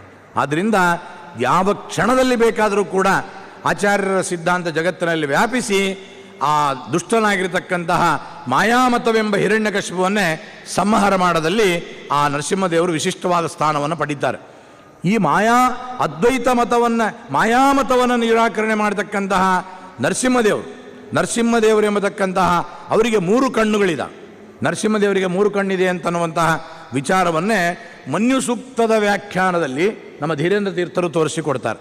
ತ್ರಿಯಂಬಕಂ ಯಜಾಮಹೇ ಸುಗಂಧಿಂ ಪುಷ್ಟಿವರ್ಧನ ಅನ್ನುವ ಮಂತ್ರದ ಮೂಲಕ ಕೂಡ ನಮಗೆ ನರಸಿಂಹದೇವರಿಗೆ 3 ಕಣ್ಣಿದೆ ಅಂತ ಹೇಳ್ತಾರೆ. ಹಾಗಾದರೆ ಮಾಯಾಮತವನ್ನು ನಿರಾಕರಣೆ ಮಾಡುವ ಆಚಾರ್ಯರ ಸಿದ್ಧಾಂತವೆಂಬ ನರಸಿಂಹದೇವರಿಗೆ ವ್ಯಾಸರಾಜರ 3 ಗ್ರಂಥಗಳೇನಿದೆ, ನ್ಯಾಯಾಮೃತ, ಚಂದ್ರಿಕಾ, ತರ್ಕದಾಣವನ್ನತಕ್ಕಂಥ 3 ಗ್ರಂಥಗಳು ಈ ನರಸಿಂಹದೇವರಿಗೆ 3 ಕಣ್ಣುಗಳಂತೆ ಅಂತ ಹೇಳಿದೆ. ಸರ್ವಸ್ಯ ಗಾತ್ರಸ್ಯ ಶಿರಪ್ರಧಾನಂ ಅಂತ ಹೇಳಿದಾಗ ಆ ಶಿರಸ್ಸಿನಲ್ಲಿ ಅಡಕವಾಗಿರ್ತಕ್ಕಂಥ ನೇತ್ರ ವಿಶಿಷ್ಟ ಸ್ಥಾನವನ್ನು ಅಲಂಕರಿಸ್ತವೆ ಅಂತ ನರಸಿಂಹದೇವರ ಕಣ್ಣಿನಂತೆ ವ್ಯಾಸತ್ರಯಗಳಿದೆ ಅಂತಂದರೆ ವ್ಯಾಸರಾಜರ ಗ್ರಂಥದ ವೈಭವ ಎಂಥದ್ದು ಅಂತ ನಾವು ತಿಳಿಬೇಕು. ನೇತ್ರಾಣಿವತ್ರಯೋಪಿ ತ್ರಿಜಗತಿನ್ರಹರೇ ರಿಂಧತೆ ಯತ್ ಪ್ರಬಂಧಾ. ವ್ಯಾಸರಾಜರ 3 ಗ್ರಂಥಗಳು 3 ಕಣ್ಣುಗಳಂತೆ ಇದೆ. ಅಷ್ಟೇ ಅಲ್ಲ, ಯದ್ವಾಕ್ ಅದ್ವೈತ ವಿದ್ಯಾಚಲ ಕುಲಕುಲಿಶ ಪ್ರೌಢಿಂ ಅಡೌಕತೆ ಸಹ. ಯಾವ ವ್ಯಾಸರಾಜರ ವಾಣಿ ವಜ್ರಾಯುಧದಂತೆ ಇದೆ. ಹಿಂದೆ ಪರ್ವತಗಳಿಗೆಲ್ಲ ರೆಕ್ಕೆಗಳಿರ್ತಾಯಿತ್ತು, ಹಾರಿಕೊಂಡು ಯಾವ ಊರ ಮೇಲೆ ಬೇಕಾರೋ ಆ ಊರ ಮೇಲೆ ಕೂತ್ ಬಿಡ್ತಾಯಿತ್ತು. ಆ ಊರಿನ ಜನ ಎಲ್ಲ ಮನೆ ಮಠ ಮಂದಿರ ಎಲ್ಲ ಕೃಷ್ಣಾರ್ಪಣೆಗೆ ಹೋಗ್ತಾಯಿತ್ತು. ಅದನ್ನು ತಿಳಿದಂಥ ಭಗವಂತ ಒಂದು ವಜ್ರಾಯುಧವನ್ನೇ ಸೃಷ್ಟಿ ಮಾಡಿಸಿ ದೇವೇಂದ್ರನಿಗೆ ಕೊಟ್ಟು ಆ ಎಲ್ಲ ಪರ್ವತಗಳ ರೆಕ್ಕೆಗಳನ್ನೇ ತುಂಡು ಮಾಡು ಅಂತ ಹೇಳಿದರು. ಆ ತುಂಡು ಮಾಡಿ ಒಂದು ಕಡೆಗೆ ಸ್ಥಿರವಾಗಿರುವಂತೆ ಮಾಡಿದ ಅಂತ ಪುರಾಣ ಪ್ರಸಿದ್ಧವಾದಂಥ ಕಥೆ ಇದು. ಆಗಿರುವ ಪರ್ವತಗಳನ್ನು ತುಂಡರಿಸಲು ಬೇಕಾದ ದೇವೇಂದ್ರನ ವಜ್ರಾಯುಧ. ಆದರೆ ಯದ್ವಾಗ್ ಅದ್ವೈತ ವಿದ್ಯಾಚಲ ಕುಲ ಕುಲಿಶಿ ಪ್ರೌಢಿ ಮಾಡೋಕತೆ ಸಹ. ವ್ಯಾಸರಾಜರ ಮಾತೆಂಬ ಖಡ್ಗ ಇದೂ ಕೂಡ ಪರ್ವತಗಳ ರೆಕ್ಕೆಗಳನ್ನು ತುಂಡರಿಸ್ತಂತೆ. ಯಾವ ಪರ್ವತಗಳು ಅಂತಂದರೆ ಅದ್ವೈತ ವಿದ್ಯಾಚಲ ಕುಲ ಕುಲಿಶ ಪ್ರೌಢಿಂ ಅಂದರೆ ಆ ಯಾವ ಮಾಯಾಮತ ಎನ್ನತಕ್ಕಂಥ ಪರ್ವತಗಳೇನಿದೆ ಆ ಪರ್ವತಗಳ ರೆಕ್ಕೆಗಳಿಂದ ಜಗತ್ತಿನಲ್ಲಿ ಅವು ಪ್ರಸಿದ್ಧವಾಗಿ ಹಾರಿಕೊಂಡು ಹೋಗ್ತಾ ಇದ್ದು, ಕಂಡವ್ರ ಮೇಲೆ ಕೂತು ಬಿಡ್ತಾ ಇತ್ತು. ಅಂಥವುಗಳನ್ನು ತುಂಡರಿಸಬೇಕಾದ್ರೆ ನಮ್ಮ ವ್ಯಾಸರಾಜರ ಮಾತೆಂಬ ಖಡ್ಗ ಅವಶ್ಯಕವಾಗಿತ್ತು. ಅಂಥ ಖಡ್ಗ ಅವಶ್ಯಕವಾಗಿ ಜಗತ್ತಿನಲ್ಲಿ ಉತ್ಪನ್ನವಾಗಿ ಅಂಥ ಯಾವ ಒಂದು ಮಾಯಾಮತ ಎಂಬತಕ್ಕಂಥ ಪರ್ವತಗಳ ರೆಕ್ಕೆಗಳನ್ನು ತುಂಡರಿಸಿ ಒಂದು ಕಡೆಗೆ ಬೀಳುವಂಥ ರೀತಿಯಲ್ಲಿ ಮಾಡಿದ ವ್ಯಕ್ತಿತ್ವ ವ್ಯಾಸರಾಜರದ್ದು. ಅಂತಹ ಸುಮಹಿತ ಮಹಿಮಾ ವ್ಯಾಸರಾಜ ಶ್ರೇಯ ಭೂಯ ವಿದದ್ಯಾತ್. ವಿಶೇಷವಾದ ಶ್ರೇಯಸ್ಸನ್ನೇ ಕೊಳ್ಳಿ ಅಂತ ಪ್ರಾರ್ಥನೆ ಮಾಡಿಕೊಂಡು ಮುಂದಕ್ಕೆ ಹೋಗ್ತಾ ಇದ್ದಾರೆ. ಮುಂದಿನ ಶ್ಲೋಕದಲ್ಲಿ ಒಂದು ವಿಜೇಂದ್ರದೊಂದು ಹೇಳು. ಚಾತುರ್ಯೈಕಾಕೃತಿರ್ಯಶ್ಚತುರಧಿಕ ಶತಗ್ರಂಥ ರತ್ನ ಪ್ರಣೇತಾಧೂತ ರಾತಿ ಪ್ರಬಂಧ ಸ್ಫುಟ ವಿದಿತ ಚತುಷ್ಷಷ್ಟಿ ವಿದ್ಯಾವಿಶೇಷ ಶ್ರೋಯನ್ನ ಶ್ರೀ ಸುರೇಂದ್ರೌ ರತಿವರತನಯೋ ಅದ್ವೈತ ಶೈವ ಸಹಿಷ್ಣು ಪುಷ್ಣಾತು ಶ್ರೀ ಜೈಂದ್ರ ತ್ರಿಭುವನ ವಿದಿತ ಸರ್ವತಂತ್ರ ಸ್ವತಂತ್ರ. ಮಂತ್ರಾಲಯದ ಪರಂಪರೆಯಲ್ಲಿ ಹೇಳುವಾಗ ನಾವು ಇಬ್ಬರನ್ನು ಮರಿಬಾರದು. ಒಂದು ವಿಭುಧೇಂದ್ರ ತೀರ್ಥರನ್ನೇ, ಇನ್ನೊಂದು ನಮ್ಮ ವಿಜೇಂದ್ರ ಸ್ವಾಮಿಗಳನ್ನು. ತತ್ಪೂರ್ವದಲ್ಲಿ ಆಚಾರ್ಯರ ಶಿಷ್ಯರಾದ ಎಲ್ಲರೂ ಟೀಕಾಕೃತ್ಪಾದರಿಲ್ಲದಲ್ಲಿ ನಮಗೆ ಬೇರೆ ಗತಿನೇ ಇಲ್ಲ. ಆದರೆ ವಿಶೇಷವಾಗಿ ಇವರು ಟೀಕಾಕೃತ್ಪಾದರ ನಂತರದಲ್ಲಿ ಅವರ ಟೀಕೆಯ ಮಹತ್ವವನ್ನು ಜಗತ್ತಿನಲ್ಲಿ ಸಾರಿದ ವ್ಯಕ್ತಿಗಳಲ್ಲಿ ಒಂದು ವಿಭುಧೇಂದ್ರ ತೀರ್ಥರಾದರೆ ಮತ್ತೊಬ್ಬರು ವಿಜೇಂದ್ರ ತೀರ್ಥರು. ಈ ವಿಜಯೇಂದ್ರ ತೀರ್ಥರು ಏನು ಅಂತಂದರೆ ಅವರಿಗೆ ಒಂದು ವಿಶಿಷ್ಟವಾದ ಒಂದು ಪ್ರತೀತಿ ಇದೆ. 64 ಕಲಾಪೂರ್ಣರು. ಅಷ್ಟೇ ಅಲ್ಲ, ಚತುರಧಿಕ ಶತಗ್ರಂಥ ರತ್ನ ಪ್ರಣೇತೃಗಳು ಅನ್ನುವಂಥ ರೀತಿಯಲ್ಲಿದೆ. ಅಂತಹ ಅನೇಕ ಚಾತುರ್ಯವಾಗಿರ್ತಕ್ಕಂಥ ಒಂದು ಕಲೆಗಳಲ್ಲಿ ಆಶ್ಚರ್ಯಚಕಿತವಾಗಿರ್ತಕ್ಕಂಥ ವ್ಯಕ್ತಿತ್ವವುಳ್ಳವರು. 104 ಗ್ರಂಥಗಳನ್ನು ರಚನೆ ಮಾಡಿದವರು. ರಾಘವೇಂದ್ರ ವಿಜಯಕಾರರು ಹೇಳ್ತಾರೆ, ವಿಜೇಂದ್ರ ತೀರ್ಥರ ಗ್ರಂಥವನ್ನು ಓದುವ ಪ್ರಯತ್ನ ಮಾಡಬೇಡ್ರಿ, ನಿಮಗೆ ಯೋಗ್ಯತೆ ಇಲ್ಲ. ಮತ್ತು ಏನು ಮಾಡಬೇಕ್ರಿ? ಓದ್ಲಿಕ್ಕೆ ಹೋಗಬೇಡ್ರಿ. ಆದರೆ ವಾಕ್ಯೇ ಪದೇ ಪಾದ ವಿಲೋಚನೋಕ್ತವು ವ್ಯಾಸೀಯ ಶಾಸ್ತ್ರೀಯ ಚ ಕೃತಾನ್ ಪ್ರಬಂಧಾನ್ ಆಸ್ತಾಂಬುದ ಸ್ರೋತಂ ಅಶೇಷ ವಾಕ್ಯಾತ್ ಆಖ್ಯಾಂ ಸಮಾಖ್ಯಾದ್ಯದಿ ಪಂಡಿತೋಸೌ. ವಿಜೇಂದ್ರ ತೀರ್ಥರ 104 ಗ್ರಂಥವನ್ನು ಓದುವ ಯೋಗ್ಯತೆ ಇಲ್ಲ. ಯಾರು ಸಾಲಾಗಿ 104 ಗ್ರಂಥಗಳ ಹೆಸರನ್ನು ಹೇಳ್ತಾರೋ ಅವರೇ ಜಗತ್ತಿನಲ್ಲಿ ಪಂಡಿತರು ಅಂತ ವಿಜೇಂದ್ರ ತೀರ್ಥರ ಮಹಿಮೆಗಳನ್ನೇ ರಾಘವೇಂದ್ರ ವಿಜಯಕಾರರು ಕೊಂಡಾಡಿದ್ದಾರೆ. ಇಂಥ ಅದ್ಭುತವಾದ ಮಹಿಮಾ ಸಂಪನ್ನರು ವಿಜೇಂದ್ರ ತೀರ್ಥರು. ಅದಕ್ಕೆ ಅಷ್ಟೇ ಅಲ್ಲ, 64 ಕಲಾ ಪರಿಪೂರ್ಣತೆ ನಮ್ಮ ವಿಜೇಂದ್ರ ತೀರ್ಥರಲ್ಲಿತ್ತಂತೆ. ಒಂದು ಮಾಟ ಮಂತ್ರಗಳನ್ನು ಮಾಡೋರು, ವಿಷಗಳನ್ನು ಪರಿಹಾರ ಮಾಡೋರು, ಪ್ರತಿಮೆಗಳನ್ನು ನಿರ್ಮಾಣ ಮಾಡೋರು, ಆಭರಣಗಳನ್ನು ರಚನೆ ಮಾಡೋದು, ವಾದಿ ನಿಗ್ರಹ ಮಾಡೋದು, ಗ್ರಂಥ ರಚನೆ ಮಾಡತಕ್ಕಂಥದ್ದು, ಬೇಕಾದ್ದು ಇಂಥದ್ದು ಅಂತಲ್ಲ, ಕಳ್ಳತನವನ್ನು ಕೂಡ ಮಾಡಿ ತೋರಿಸಿದ್ರಂತೆ. ಒಬ್ಬ ಕಳ್ಳ ಬಂದ, ನನಗೆ ದೊಡ್ಡ ವಿದ್ಯೆ ಇದೆ, ಕಳ್ಳತನ ಮಾಡೋದು ಏನದು. ಇಂಥ ಮನೆಗೆ ಎಲ್ಲರ ಒಂದು ನಮ್ಮ ದೃಷ್ಟಿ ಇಬ್ಬರದು ಒಂದೇ ಮನೆ. ಬೆಳಗಾಗೋದ್ರೊಳಗಾಗಿ ಆ ಮನೆಯ ಖಾಲಿ ಮಾಡಿ ಬರಬೇಕು, ಕಳ್ಳತನ ಮಾಡಿ ಬರಬೇಕು, ರಾಜನ ಮನೆ. ಆದ್ದರಿಂದ ನೀವು ಚೆನ್ನಾಗಿ ಕಳ್ಳತನ ಮಾಡ್ತಿರೋ ನಾನು ಮಾಡ್ತಿರೋ ನೋಡ್ತೀನಿ ಅಂತಂದರು. ಕಳ್ಳತನವು ಒಂದು ವಿದ್ಯಾ ಅಂತ ಸ್ವೀಕಾರ ಮಾಡಿದರು, ಜೀವನಕ್ಕಾಗಿ ಕಳ್ಳತನ ಮಾಡಿದ್ದಲ್ಲ. ಆ ಕಳ್ಳತನವು ಎಂಥದ್ದು ಅಂತ ನಾನು ಹೇಳ್ತೇನೆ. ಆ ಕಳ್ಳ ರಾಜರ ಮನೆಗಳ ಗೋಡೆ ಅಂದರೆ ದೊಡ್ಡದಿರ್ತದೆ, ಅದನ್ನು ಒಡೆದು ಹೊರಗಡೆ ಬರಲಿಕ್ಕೋಸ್ಕರ ರಾತ್ರಿಯೆಲ್ಲ ಅದನ್ನು ತೆಗೆದು ಪ್ರಯತ್ನ ಮಾಡ್ತಾ ಇದ್ರಂತೆ.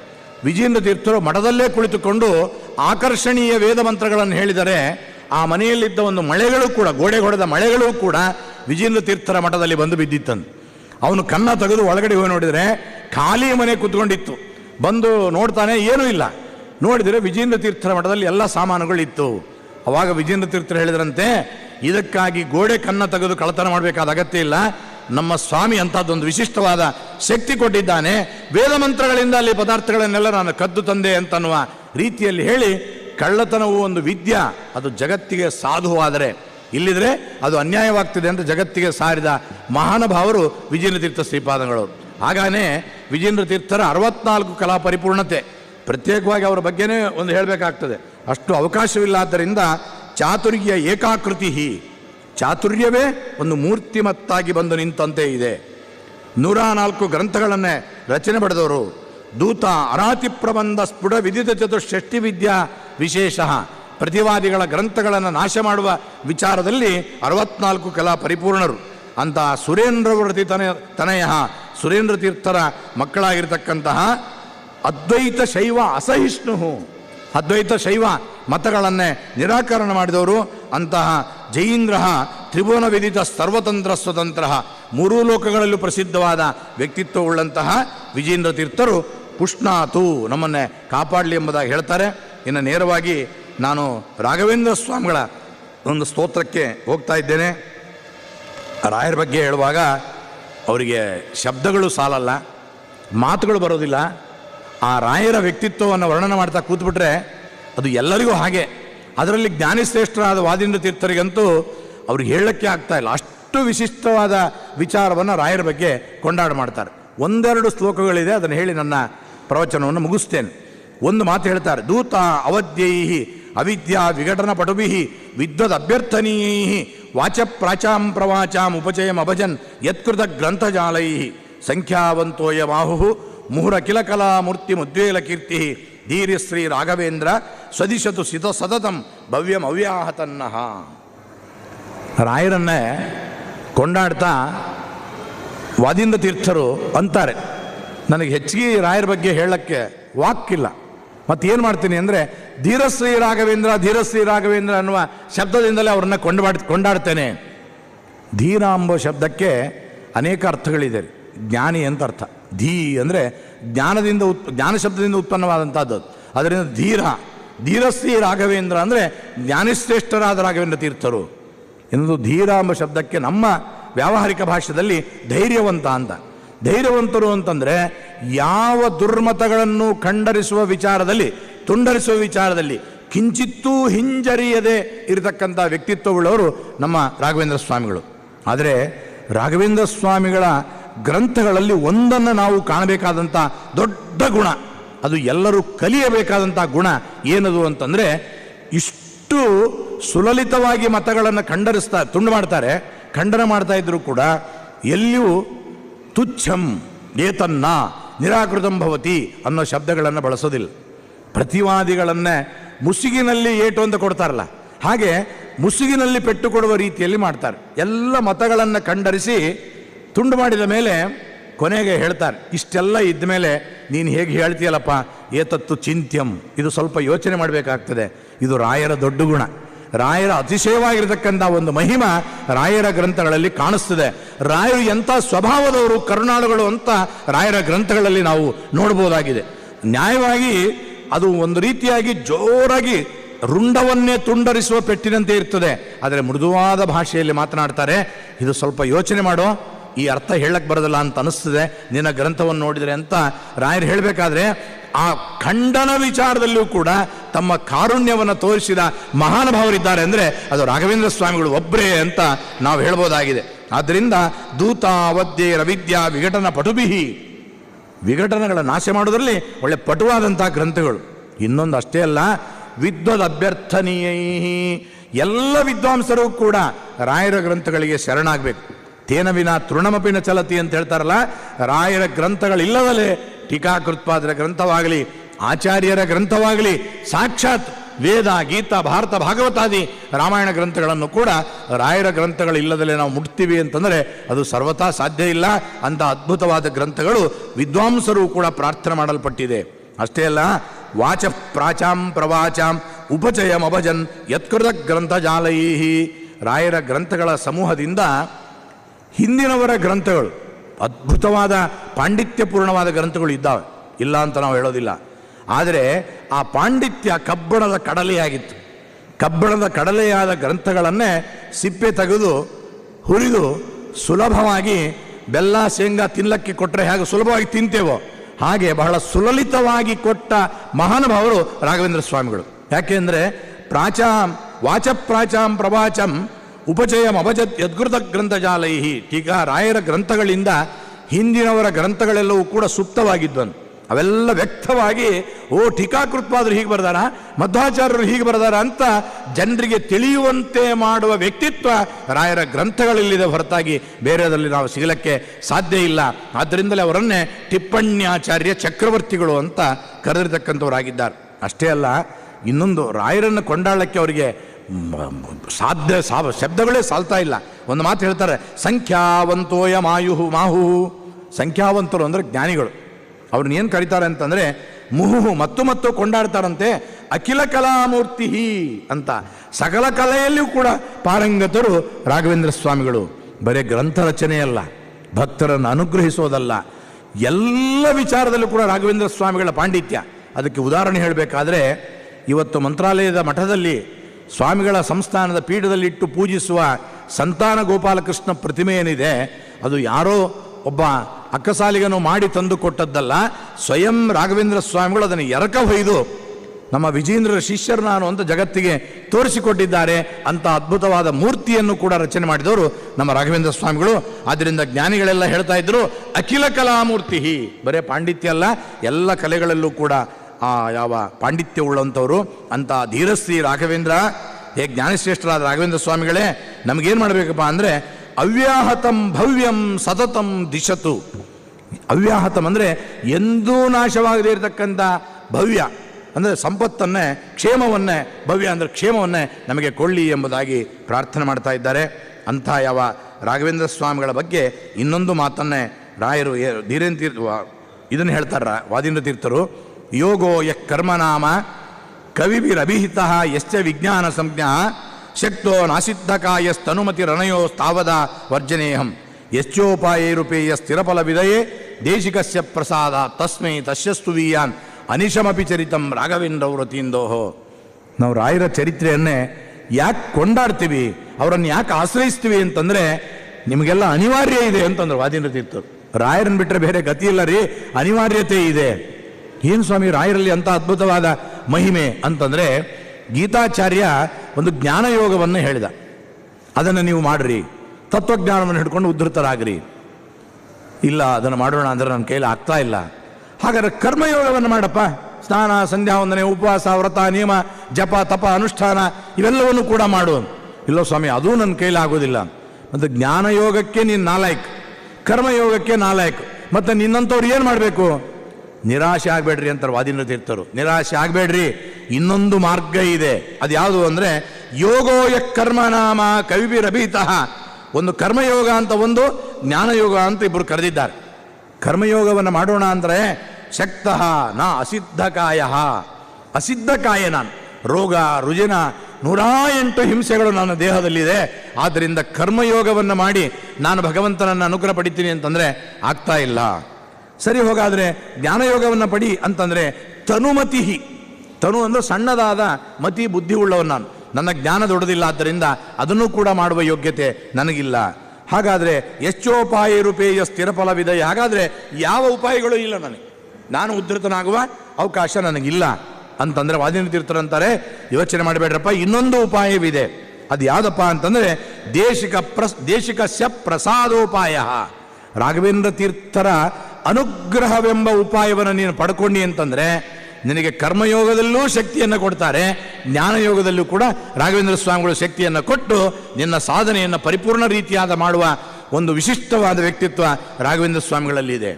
ಹೇಗೆ ಅಂತಂದರೆ, ನೀನು ರೋಗ ಸಂಪನ್ನನಾಗಿ ಬಾ ಮಂತ್ರಾಲಯಕ್ಕೂ ಬರಬೇಡ, ರಾಯರನ್ನು ಸ್ಮರಿಸುವ ಇಂಥ ಸ್ಥಳದಲ್ಲಿ ಬಾನಿ, ರಾಯರ ಚಿತ್ರಪಟವನ್ನು ಇಟ್ಕೋ, ರಾಯರ ಗ್ರಂಥವನ್ನು ಇಟ್ಕೋ, ಅವರ ಮಂತ್ರಾಕ್ಷತೆಯನ್ನು ತಲೆ ಮೇಲೆ ಹಾಕೋ. ಆ ಮಂತ್ರಾಕ್ಷತೆಯನ್ನು ತಲೆ ಮೇಲೆ ಹಾಕೊಂಡ ಮಹಾನುಭಾವ ಇಲ್ಲಿ ಅಪ್ಪಣ್ಣಾಚಾರ್ಯ ಪಕ್ಕದಲ್ಲಿ ಕೂತ್ಕೊಂಡ ನೋಡ್ರಿ, ಕುಲಕರ್ಣಿ ಅಂಥೇಳಿ ಅವ್ರಿಗೆ ಹಾರ್ಟ್ ಅಟ್ಯಾಕ್ ಆಗಿತ್ತು, ಅವರು ಸಾಯುವ ಪರಿಸ್ಥಿತಿ. ಇವತ್ತಿನ ಒಂದು 15-20 ವರ್ಷದ ಕೆಳಗೆ ಅವರು ಇರಬಾರ್ದು, ಆದರೆ ಕೇವಲ ಒಂದು ಮಂತ್ರಾಕ್ಷತೆಯ ಬಲ ಅವರನ್ನು ಇಷ್ಟು ಶಾಸ್ತ್ರಾಧ್ಯಯನ ಮಾಡಲಿಕ್ಕೆ ತಂದುಕೊಟ್ಟಿದೆ. ಇವತ್ತು ಇಲ್ಲಿ ಬಂದು ಎದುರಿಗೆ ಕೂತ್ಕೊಂಡಿದ್ದಾರೆ ಅಂತಂದರೆ ಅದು ರಾಯರ ಪರಮಾನುಗ್ರಹ. ಆದ್ದರಿಂದ ಒಂದು ಮಂತ್ರಾಕ್ಷತೆ, ಒಂದು ಪಾದೋದಕ, ಒಂದು ಹಸ್ತೋದಕ ಅದನ್ನು ಸ್ವೀಕಾರ ಮಾಡಿದರೆ ಸಕಲ ರೋಗಗಳನ್ನು ಕೂಡ ಪರಿಹಾರ ಮಾಡಿ ವಿಶಿಷ್ಟವಾದ ಶಕ್ತಿಯನ್ನು ನಮಗೆ ಕೊಡ್ತಾರೆ. ಆದ್ದರಿಂದ ಅಂತಹ ರಾಘವೇಂದ್ರ ಸ್ವಾಮಿಗಳ ಒಂದು ಪ್ರಸಾದವನ್ನು ನಾವು ಪಡೆದ್ವಿ ಅಂತಂದರೆ ನಿಜವಾಗಲೂ ನಮಗೆ ವಿಶಿಷ್ಟವಾದ ಪ್ರಸಾದ ಯೋಗದಿಂದ ಕರ್ಮಯೋಗದಲ್ಲಿ ಶಕ್ತಿ ಬರ್ತದೆ. ಕರ್ಮಯೋಗದಲ್ಲಿ ಶಕ್ತಿ ಬಂದ ಮೇಲೆ ಉತ್ತಮ ಗುರುಗಳನ್ನು ಆಶ್ರಯಿಸಿಕೊಂಡ್ರೆ ಜ್ಞಾನಯೋಗದಲ್ಲೂ ಶಕ್ತಿ ಬಂತು. ಎರಡೂ ಯೋಗಗಳಲ್ಲೂ ಕೂಡ ನಮ್ಮನ್ನು ತಲ್ಲೀರನರಾಗಿ ಮಾಡಿ ಮುಕ್ತಿ ಪಥಕ್ಕೆ ಒಯ್ಯುವ ವ್ಯಕ್ತಿತ್ವ ಇರುವ ಗುರುಗಳು ರಾಘವೇಂದ್ರ ಸ್ವಾಮಿಗಳಿದ್ದಾರೆ ಅಂತ ನಾನು ಅವರನ್ನು ಅನಿಶಮಪಿ ಚರಿತಂ ರಾಘವೇಂದ್ರ ವ್ರತೀಂದೋಹೋ, ಅವರ ಚರಿತ್ರೆಯನ್ನು ನಿರಂತರವಾಗಿ ನಾನು ಸ್ತೋತ್ರ ಮಾಡ್ತೀನಿ ಅಂತ ಹೇಳ್ತಾ, ಇಂಥ ರಾಯರ ಸ್ತೋತ್ರವನ್ನು ಮಾಡುವ ಅವರ ತೇಜಸ್ಸಿಯಲ್ಲಿ, ಅಲ್ಪಮತಿಯಾದ ನನ್ನ ತೇಜಸ್ವಿಯಲ್ಲಿ ಆದರೂ ಕೂಡ ನಾನು ಇಷ್ಟೇ ಅವಾಗಲೇ ಹೇಳಿದ್ನಲ್ಲ, ಸ್ನಾನ ಸಂಕಲ್ಪ ವತ್ಸ, ಉದದಿ ಸ್ನಾನ ಸಂಕಲ್ಪ ವತ್ಸ, ಸಮುದ್ರದ ಸ್ನಾನ ಸಂಕಲ್ಪದಂತೆ ರಾಯರನ್ನೇ ಕೊಂಡಾಡ್ತೀನಿ ಎಂಬುದಾಗಿ ಹೇಳ್ತಾ ಕೊನೆಯೇ ಒಂದು ಶ್ಲೋಕ ಇದು.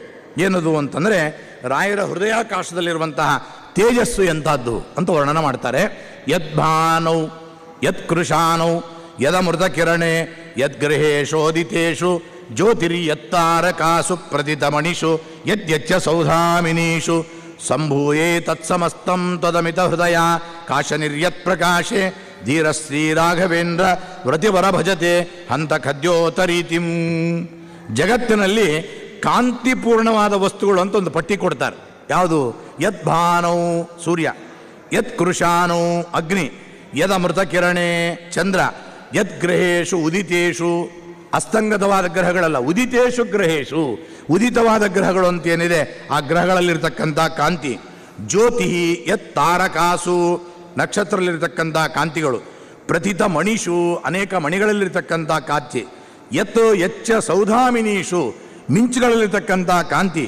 ಈ ಎಲ್ಲ ಕಾಂತಿಪೂರ್ಣವಾದ ವಸ್ತುಗಳನ್ನೆಲ್ಲ ಸೇರಿಸಿ ಒಂದು ಉಂಡೆ ಮಾಡಿರಿ.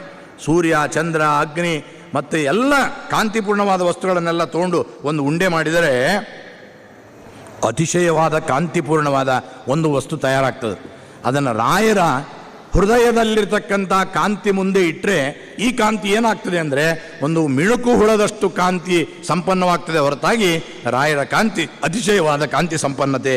ಆದ್ದರಿಂದ ಈ ಯಾವ ನಿನ್ನ ಮಹಿಮೆ ರಾಘವೇಂದ್ರ ಸ್ವಾಮಿಗಳೇ ಅತಿಶಯವಾಗಿದೆ, ಆದ್ದರಿಂದ ನಾನು ಸ್ತೋತ್ರ ಮಾಡ್ತೀನಿ ಎಂಬುದಾಗಿ ಹೇಳ್ತಾ ಮುಂದಿನ ಶ್ಲೋಕ ರಾಯರ ಗ್ರಂಥಗಳ ಬಗ್ಗೆ ಬರ್ತದೆ. ಚಿತ್ತೇನ ಯುಕ್ತಮರ್ಥಂ ಕಲಯತಿ ಸಹಸ, ಅದೆಲ್ಲವೂ ಗ್ರಂಥಗಳಿಗೆ ಸಂಬಂಧಪಟ್ಟ ವಿಚಾರವಾದ್ದರಿಂದ ಗ್ರಂಥಗಳನ್ನು ವರ್ಣನ ಮಾಡುವ ವಿದ್ವಾಂಸರು ಆ ವಿಷಯಗಳನ್ನೇ ವರ್ಣನ ಮಾಡ್ತಾರೆ ಎಂಬುದಾಗಿ ತಿಳಿಸ್ತಾ, ಈಗಾಗಲೇ ನಾನು ಹೇಳಿದಂತೆ ನಮ್ಮ ಪರಿಮಳಾಚಾರ್ಯರು ಈ ಒಂದು ದಿವ್ಯ ಕಾರ್ಯಕ್ರಮದಲ್ಲಿ ಪಾಲ್ಗೊಳ್ಳುವ ಸುಯೋಗವನ್ನು ಕೊಟ್ಟು ರಾಯರನ್ನು ಈ ಒಂದು ಸಮಯದಲ್ಲಿ ಸ್ತೋತ್ರ ಮಾಡುವ ಸೌಭಾಗ್ಯ ಕಲ್ಪಿಸಿದ್ದಕ್ಕಾಗಿ ಅವರು ನಾನು ವಿಶೇಷವಾಗಿ ಅಭಿನಂದನೆ ಮಾಡ್ತಾ ಇದ್ದೀನಿ.